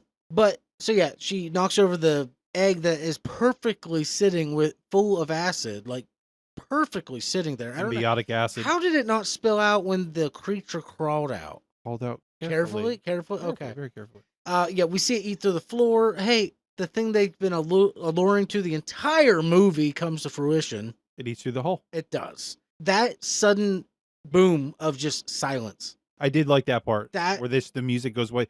their use of silence in space here is really well. When it's supposed to be a silent time, it's actually a silent time. Oh, and especially when we were in the theater watching it, like nobody was moving, coughing, talking. It was dead silent. And I feel like that added so much to that scene. And then we don't get sound back again until she's climbing up the rope and Offspring Boy's not done yet. I didn't care much for the CGI here. So I think this is the least well done CGI. Remind me a lot of like the Mummy I was or just gonna, Sandman from Spider-Man. I was gonna say that. But I did like how they made a point that the whatever mineral or whatever in the hold was sucking out so fast, like sand, it was like tearing its face apart. Yeah, not her suit, just it. Yes. Yeah, it, Well, she was in the middle of the funnel. Oh, okay. That's All what it was. Yeah, the aerodynamics of all of that in space. I saw it like had its tail like it stabbed the hull, Yeah. so it could stay in place. And yeah, well, she gets by it like gets caught up in the fucking rocks, and she's like, "Go fuck yourself, motherfucker," or something. She says. I wrote it down here. She yells, "Die, motherfucker!" Yes, yes, and you can barely hear it, but it's there. If you were gonna shoehorn something in at this point, it should have been "Get away from me, you bitch," or something like that. But no, he didn't do that. You know, I could have forgiven that. Yeah, get away from me. You know, change it up a little bit. Yeah, and then she's gonna tell Andy she's gonna fix him and take her to the planet where androids aren't allowed to be. So, what did you think of the Offspring? Fucking terrifying. Good. Fucking terrifying. I thought it was in a way, like I'm not like actually scared, but if that fucker was in my basement, first off, like kudos, I'm not hitting your head, but like that thing, you see how tall my deck is outside. Like it could just stand, like peek its head up at the top of the deck. Like that's crazy up there. You know. So my thing with it is, I thought it was great. I loved it. Don't bring it back. One and done. One and done. It was amazing for a one-time use, the specific circumstances of what brought that thing to life. Don't water it down with some like, oh, it survives in the vacuum of space bullshit like they tried to feed us earlier. Well, this one's dead. It got completely blown to shit. Well, see, and that's the thing. Like it'll find its tail. We watched the rings of the planet demolish a space station. We know he fell down into it. The gravity was pulling the ship down, let alone a little humanoid. He's demolished. I don't care. We saw he could survive in space because he was out there. He wasn't suffocated. Well, he didn't just get shot out like the Alien Queen in the first one or the second one. Like right. It was getting ripped into. Oh yeah, no, like yeah. He wasn't going into the void. He was going kind of like in Blade, where Blade grabs a hold of the one vampire and just puts his face into the subway train. Yes. Like that's what was happening. You were missing pieces. What movie we just saw? Terminator. Remember in Terminator Dark Fate? It was just like that. Like you're getting ripped apart. Yes. Like you're gone. But that's what I'm saying. Like, don't water this down and somehow be like, well, it actually survived, or those cameras and Weyland-Yutani saw it and they know how to recreate it. No, this was a one and done. Let it be that. I'd be pissed because they didn't even know their space station was floating out there for 170 days. Okay, like, so don't even tell me that they were paying attention to others. Well, they said it takes 9 months to get a message out, so But yeah, I don't want to see it come back. I thought it was perfect the way it was. Completely agree. Let's let it go. Let me ask you a question. What was your favorite kill scene? Favorite kill scene? Favorite death? This is a horror movie, guys. Say your favorite death. My favorite death. Okay, probably Navarro, and I say that just because. And I know this sounds horrible. It was drawn out.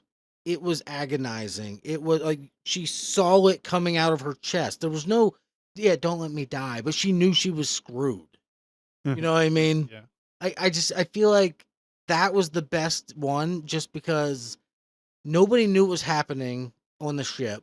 But she knew for a fact, like, we fucked up. And I'm pretty sure Bjorn thought that too. Well, my favorite was Bjorn.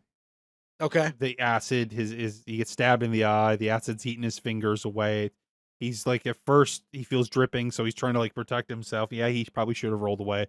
He's in shock. He'd been stabbed in the eye, but the whole him kind of melting away, and there's the acid eating his heart. I thought it was the best one. I would say Navarro's probably second though. Okay. Yeah. What about your favorite sequence of the movie?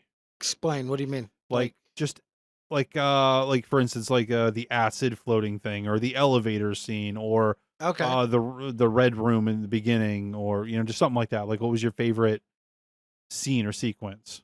I'll go first, and I'll tell you my favorite one is when they were stuck in the facehugger room, where Andy has to reboot. I thought the tension was Okay. right where it needed to be. They knew something was in there. They couldn't see it right away. Andy can't help. People are screaming at the door. They're coming. We know what facehuggers can do. We've seen other movies, and we're like, the one almost gets what's his face, like it gets halfway down in his mouth, and he's like fighting it off. It's all, dude. That was my favorite sequence.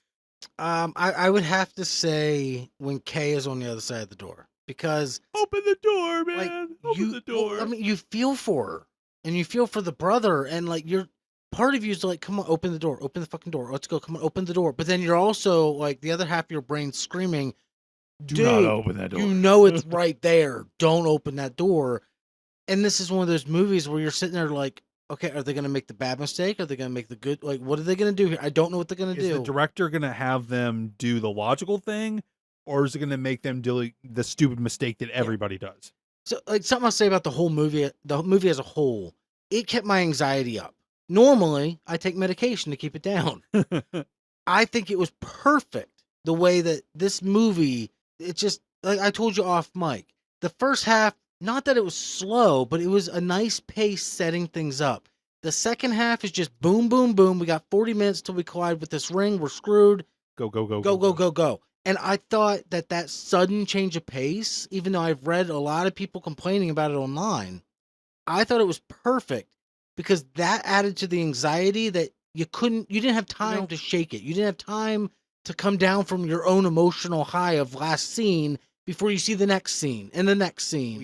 It's kind of weird because as soon as Navarro is on there right before she dies and she's filming the bounce, she kicks the gas, control, the gear shifter or whatever. Yeah. The accelerator. She kicks it out of As neutral. soon as she does, the movie like accelerates. Yeah. No, yeah, Like, that's that a moment great right there, way to now look at it. Thinking back to it, like as soon as she kicks it into overdrive, like the movie goes into overdrive. But about your favorite character? Andy. Mine as well. So, and it's not even because like his part in the movie. It's because of that actor, I feel. Like what's his name? Hold on. He has a way of bringing that emotional state of, he's kind of like a little mouse in a way, and you feel for him, which is weird because he's not human, and everybody keeps saying, well, it doesn't matter, he's not human, but maybe it's because they're just so used to, and it's kind of the way the world is moving now. We're moving towards technology and AI. Like, do you give a shit about Siri? Do you care about Google? Maybe he had more humanity than most of the people in the movie. Yeah, like even when the dude's being a dick, he says the dad joke to calm him down. He's like, why'd you even say that? And he's like, I just was trying to calm you down. You seemed upset. I'm programmed to do that. David Johnson. Yeah. Okay. So here's my thing with him. Phenomenal acting. And I say that because he went from literally one character to another when they put that chip in. And not just like, oh, his demeanor changed or oh, his speech patterns changed. No. If you listen to it, he has a American accent or no accent, depending where you're from, when he is, let's call it brother Andy. When he's company Andy, he's British. He's actually British too, by the way. But my thing is, I wonder if it's because that came from Rook, Ian Holmes' character, who has a British accent. If when they put that into him, that it also downloaded that dialect. It might have. Well, that's part of the program. That's the that software.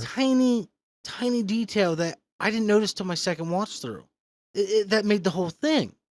The fact that he could jump back and forth like that. The fact he could play this insanely caring and loving character, immediately flip over to this super stoic, dry, like business first character. It was just, I thought it was absolutely mind blowing, and he is a phenomenal actor in my eyes. I would like to see him be in some future things. Yeah. I'd like to see him come back for Alien Romulus 2. I like him to just Alien play Kang. To play who? Kang. Interesting. Final question for my list of questions here. If Adam Sandler could be in this movie anywhere. Who was your favorite character? Andy. Oh, okay. Andy. Okay. Yeah. If you could have Mr. Sandler in this movie. Where would you have put him? Would you have had him replace Ian Holm? Oh man, I don't even. There's a cast this Have his- small. I think they should have done like I know they didn't want to focus on parents, but maybe they could have done like a flashback or something. He was like Rain's parent or something. Like could you see him like in a flashback pulling Andy out of the garbage and like working on him and stuff? Well, I mean, Rain's just going to be Newt's grandmother. Well, yeah. Oh, please don't do that. Please don't do that. If I could put Adam Sandler in the movie, I'd probably replace Ian Holm and just make him that android. The shit he would say. And as soon as I turn on, he'd be like, "Fuck." I didn't even know this was happening, but we went to watch TV last night and I flipped on Netflix and Adam Sandler just came with a brand new comedy special. Like it dropped out of nowhere. Where Really? he just shows up at this little nightclub, like almost like the Laugh Factory type place. And we watched it for a couple minutes of it before bed, and I thought it was pretty fucking fun. I'll check it out. Yeah. All right. What about you? Favorite or no? I told No, you. where would you put? I did. I just told you I'd have him be Rain's father. Oh, okay. I thought you were just saying as a hypothetical. That's actually what you would have done. Yeah, that's what I would have put him in. So how about in the movie as it is? As it is, I would have had him to replace a character. Tyler. Who would I have him replace? Well, see, there was no like adults. You know what I He'd mean? be the offspring.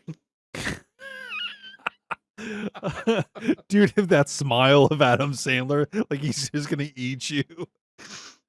I can go with that. And then he starts singing the Hanukkah song. What's your rating on this movie? Out of 10. Out of 10, well, production value, in my opinion, this movie was top notch. Visuals, this movie was top notch. Acting, it was beyond top notch. It still had its flaws, which we obviously have talked about. I give it a solid 8 out of 10. 8 out of 10, huh? I do.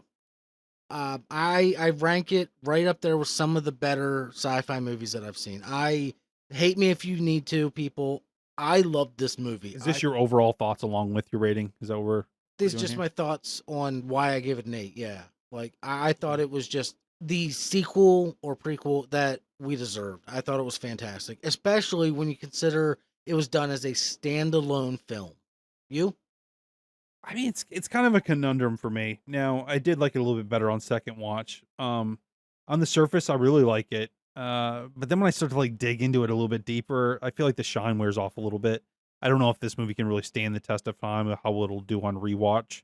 But it is a short, concise movie. Like it's ABC. Like there's not a lot of There's no boring filler. parts of this. No, there's not. I already kind of talked about, the crew not really having a lot of backgrounds and kind of why that's going on these days. Like a lot of other deaths just have, I guess, a lot of gravity. I did laugh at a lot of them. I felt like this movie is kind of slick and vicious at the same time. I thought the pacing was done well. I mean, we just discussed, when the throttle gets kicked. It's kind of like an escape heist movie that just kind of goes wrong. I give it like a 7.5. Whoa. I did give it a 7, and then I jumped it up to 7.5 Now, after my rewatch. See, that's something, because if you listen to this podcast, you know that Michael doesn't do halves. I don't, but I'm starting to change my ways a little bit. I can appreciate a 7.5. Where do you put this in your rankings? Your 1 to 7 rankings? Number 1. No, I'm just kidding. Whoa. All right, I would have to go with Aliens, and then Romulus, followed by Prometheus, probably Covenant, and then Alien 3 and Resurrection. Resurrection. Because you know my feelings on Resurrection. Yeah, you know. And if you don't, go back and listen to our Facehuggers Anonymous episodes where we break down all of the Alien movies before this one. I have a feeling here that I put your rankings here and then put where I thought Romulus was. Because looking at this ranking here, I'm like, I don't think this is my rankings on this. Well, originally you told me it was like roughly dead centered. Oh, it would still be in the middle. I'm just not sure it'd exactly be like this. So, I would go Aliens, then go Alien, then go Prometheus. I just like the background of Prometheus. I know that's got some stupid shit in it, but I don't know. I agree. It's fun. Then I put Romulus at 4, right in the middle. Okay. Below it, I would put Covenant, then Resurrection, and then Alien 3.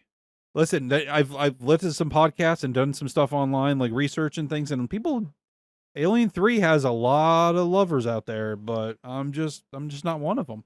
I just saw today on Reddit actually that in an interview, Sigourney Weaver actually made a comment saying that the studio was idiotic to not support David Fincher's vision for Alien 3. So it could have been a totally different movie. All right. It could have, but you know what? It wasn't. If you like Alien 3, that's cool. All you Alien 3 lovers out there, fun. I don't completely hate the movie from start to end. You saw the wrong version. The good version has a dog. You saw the ox. Okay, what do The dog version is the one I used to see on TV. All right, well, I need a. I gotta. We can't go down this Alien 3 path. I cannot do it. Nope. Any trivia or little Easter eggs that you found throughout the movie? I only have a couple. It was actually really kind of difficult to find stuff, even though people say that they're littered all through it, and that's all it is. I mean, other than a few references, I didn't really find a ton of stuff. What do you have?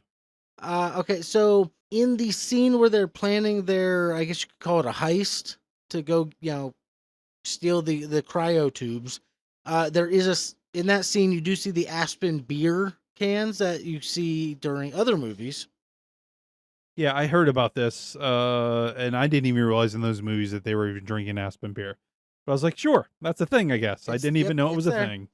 You already said it. The Reebok Stompers make a comeback, Yeah. which people are ticked off about. Well, because she wore them way later on in Alien. Like, they shouldn't even be around yet. It was only, what? Yeah, because she wore them in Aliens That's only 30 years. in the future. Yeah? I don't know, man. Hey, I've heard people complain about it too. Anyone who feels that way can go pound sand. Because look at Converse. Chuck Taylors have been around for like 50-something years. It says this takes place Okay. 37 years before Aliens. Okay, whatever. Chuck Taylors have been around forever, and people still wear them. So, is it really that hard to think that? No, it's not that hard at all. Emily is wearing Converse now that people wore in the 80s. Yeah. Yeah.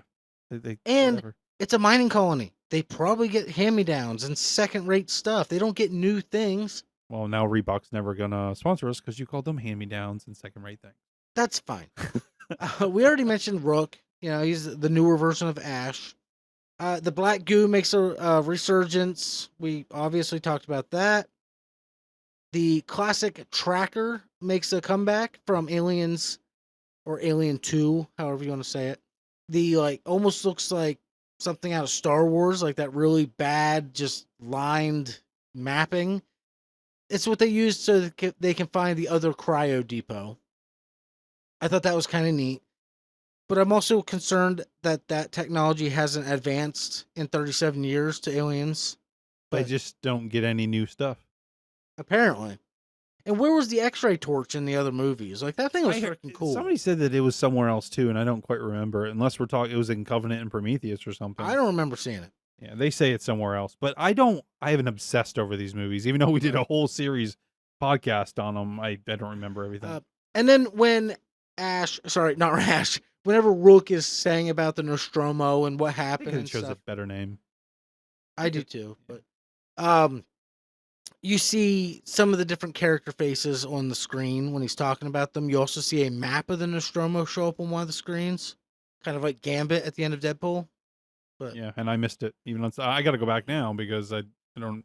what about you? Did you catch anything amazing? Well, I don't know about catching. I just did some online looking about a few things. There's a lot of people that have taken the time, as usual. I praise those people because they've taken the time to find out all the nitty gritty for me and get all the interviews together. So the people that worked with Stan Winston on the first Alien and Aliens, Fede Alvarez, went and got some of these people that worked with him to work on this movie. So it's a legacy, not characters, but legacy workers on this, which I thought was pretty good. Alien Isolation was a video game that I guess this draws a lot of inspiration from. There is apparently these save points, like these med stations or something in that game, and then when you see them here in some of the doorways, they're actually spaced out just like they are in the video game. Oh, nice. Yeah, I never played the video game. Me either, but I guess it follows Ripley's daughter on the it does. same type of adventure. A big thing here is this movie was supposed to be a Hulu movie, like they did with Prey. It Yeah. was supposed to be a streaming thing, but then the higher ups, somebody got a hold of this early on and said, we're gonna put this in theaters. This is we're not doing streaming on It, this. I think Prey deserved to be in theaters. It did. I think Prey helped this movie along. Really? I obviously I don't know if that's true or not, but my feeling is, I mean, Prey was a couple years ago. There wasn't really any talk of an Alien reprisal until Prey came out. It wasn't until like what 6 months after that, 6 months a year, that Yeah. people started rumoring that there was going to be an Alien TV show or something, maybe an Yep. Alien movie. Yeah, I think the fact that Prey did as well as it did gave some juice to this. Yeah, I mean, obviously, okay, there's a crap ton of behind the scenes. I recommend that anybody goes back and finds out about the chest bursting scene and how it was all practical and it was like one take. There's just so many things. I could go on for like an hour about these deals. Check them out because there's so much stuff. So yeah, let's talk about the future of the franchise here. I guess there was a 15-second teaser for it that we saw. I guess the rest of the country didn't see. I don't know if that's true or not, but I guess it was only selected for certain areas to see. Alien Earth is an upcoming science fiction horror movie, obviously. It says that it will serve as a prequel and will be set 3 decades before the events of Alien. It's going to star Sidney Chandler, Alex Lawler, Samuel Blanken, S.E. Davis, and some other guy that I don't know how to pronounce his last name. I don't know any of those people. Yeah, I don't either. And I looked him up the other day, but I didn't really recognize anything that they'd been in before. But it's going to be on Hulu, an FX Hulu deal. I am weary about it. How do you feel? This movie, even though it was kind of good, does not give me any more good feelings. I am terrified that this is going to become another Star Wars deal where we're going to be oversaturated and then oversaturated some more to the point where we don't want to see it. Okay, here's my deal with oversaturation, just real quick. You can oversaturate me with Star Trek all day. I know you just said Star Wars, but you can give me 10 Star Trek shows and I'll be happy. Okay, you can give me And that's a bunch more fine Star Wars for and I'll some be happy. people and for some franchises. My fear, though, is like, look at what they did with Star Wars. Some of it was great and some of it was obviously not. But that's not oversaturation. That's it actually just Okay. being good or not. Yeah, but they also oversaturated. I don't believe they have. Really? I disagree with you. 9 movies. Okay, I'll Okay. give it to 3 movies in the last, whatever years. And then Well, you got many Mandalorian. Yeah, you got like 5 TV shows. many TV shows, a bunch of spin-off movies. Uh-huh. Like I feel like there's too much to catch up on. People are just getting sick of it. And that's I'm afraid we're think going that to see way. the same thing with Alien. I'm afraid that they're going to try and just start milking the cash cow of black goo, and that it's going to the quality's going to die off. I think the quality of the show is in question. When's the last time we got an Alien before this? Covenant. And how long ago was that? Yes. I don't know. Yeah, that was a minute ago. See, it was a while ago, right? And I'm surprised we even got something so close because of the controversy with that. And we're not getting Alien Earth until next year, and it's just going to be a TV show. I mean, Fetty says he has ideas for a sequel to Romulus, but he says, man, who knows? We'll see what's going on here. My worry is that we don't know what happened between Covenant and this movie. So we're going to go back again. We're going in reverse order here in a way after we had already gone in reverse order. And it's called Earth. Like, is it actual Earth? And how are we getting aliens on Earth from a canon standpoint that makes this stuff that's already here okay? I think they're screwing with it. I think putting it on a planet's okay, but I don't think it should be Earth. You can't have it like, oh, we knew aliens existed when Rook just explained in this movie, oh, they ran into an organism and we wanted to get it. When supposedly 2 decades before Romulus, they already knew about aliens. That doesn't make sense. So they need to, Noah Hawley, great stuff that he's done on FX already with Fargo, but they're have to really schmooze me to make me believe that this is Well, this is what I heard. logical. They were going to completely disregard Prometheus and Covenant and basically do their own origin Well, type. then it's also disregarding Romulus in the future then. How so? Because Rook says this is a whole new thing. How can this be a new thing if aliens were already on Earth 2 decades earlier? Well, maybe they They would weren't. have already known. They weren't milking them. Well, it doesn't matter if they were milking them like a sow. They still would have known they existed. All I'm saying is I'm very weary about it, and I'm not sure Alien works as a TV show. I'm afraid of some weird slow. Now you're gonna get an Alien that's gonna gestate for one episode, slither out the next episode. 3 episodes later, you're finally gonna see it by time, and it's only gonna be probably like 7 or 8 episodes to finally get the Alien in the 8th episode, and they're gonna blow it out of an airlock, even though they're already on Earth. So Halo. That got canceled. Was it going to take a whole season to do one thing and then not give you the satisfaction of knowing what happened? Halo deserves a final season. If you know a show's, it still has fans. If the show's like accolade or something, like just give it a final. You know what? 5 episodes. You get 5 more episodes. Wrap it up. Yeah. You know, we'll give you a 2-hour TV movie. Wrap it up. They gave Dexter a whole nother season. Like, come on. Well, now they're doing the whole thing with his son, where like he's going to be in his son's head. Yeah. I don't like the kid that plays his son, so No. that's why I'm not excited about it at all. I want to punch that kid right in the face. Yeah. They could have done so many better things with Harrison, but we're talking about Aliens. Yeah. Yeah. So overall, It's going to follow the alien son. did you like this movie? Yes. Do you recommend this movie? I do. Does it deserve a place in the franchise? Absolutely. Would you watch it again? I already have.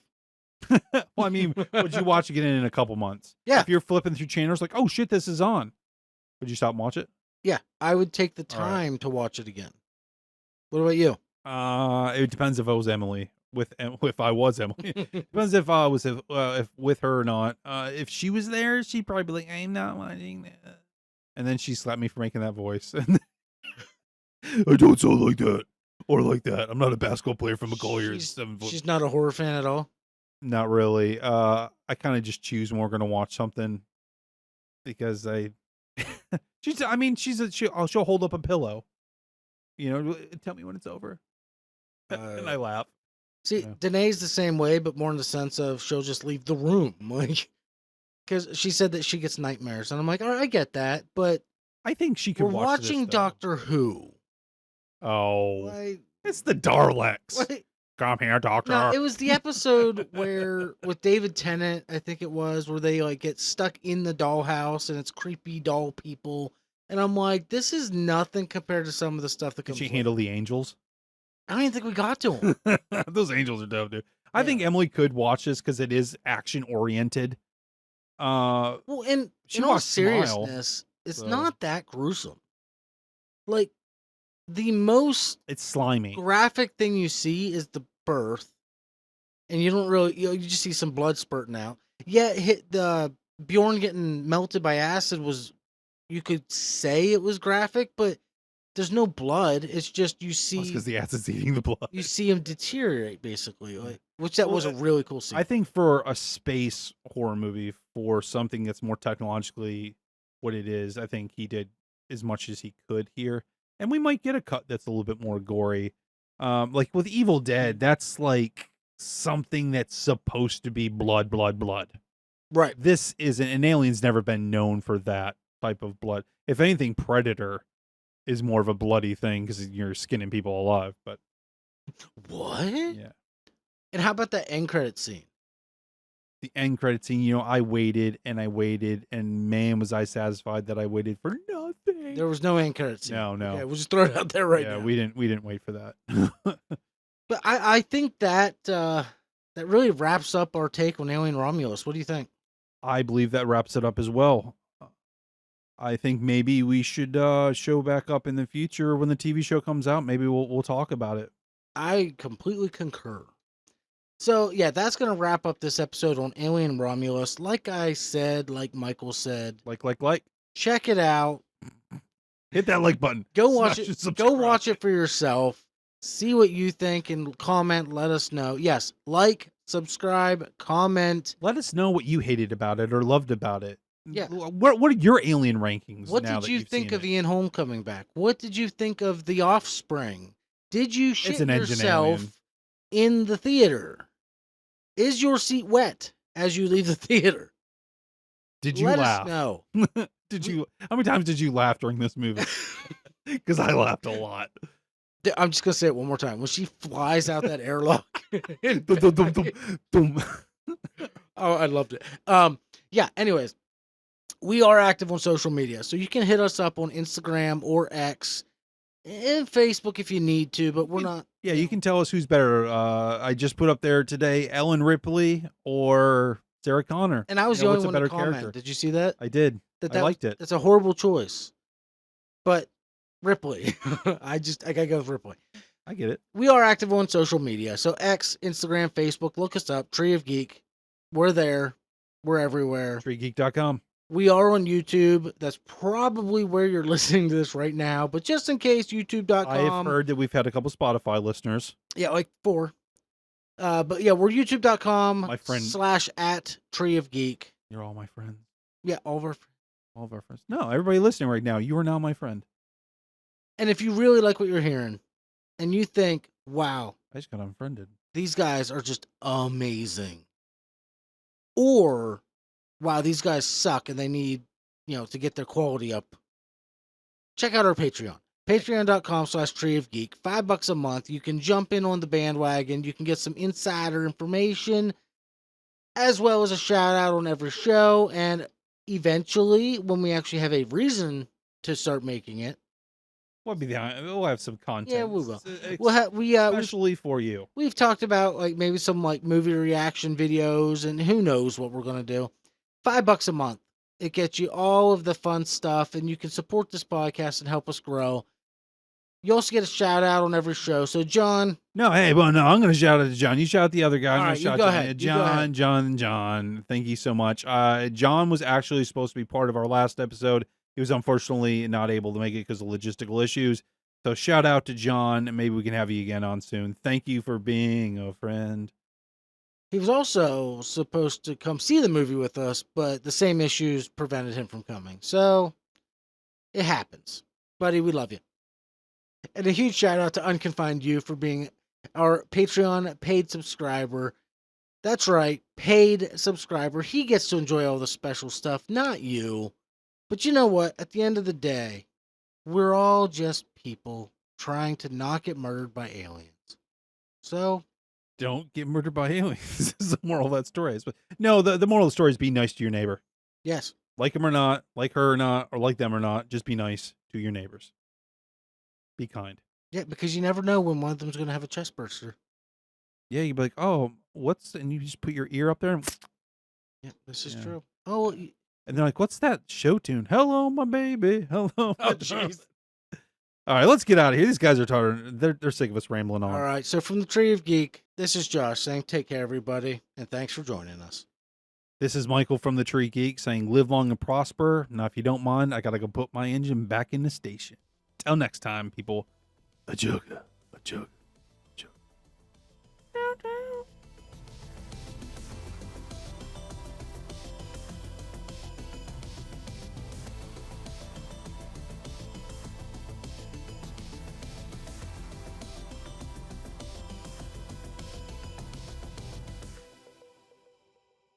But that was a loud B. I like big butts and I cannot lie. Continue. What else you got?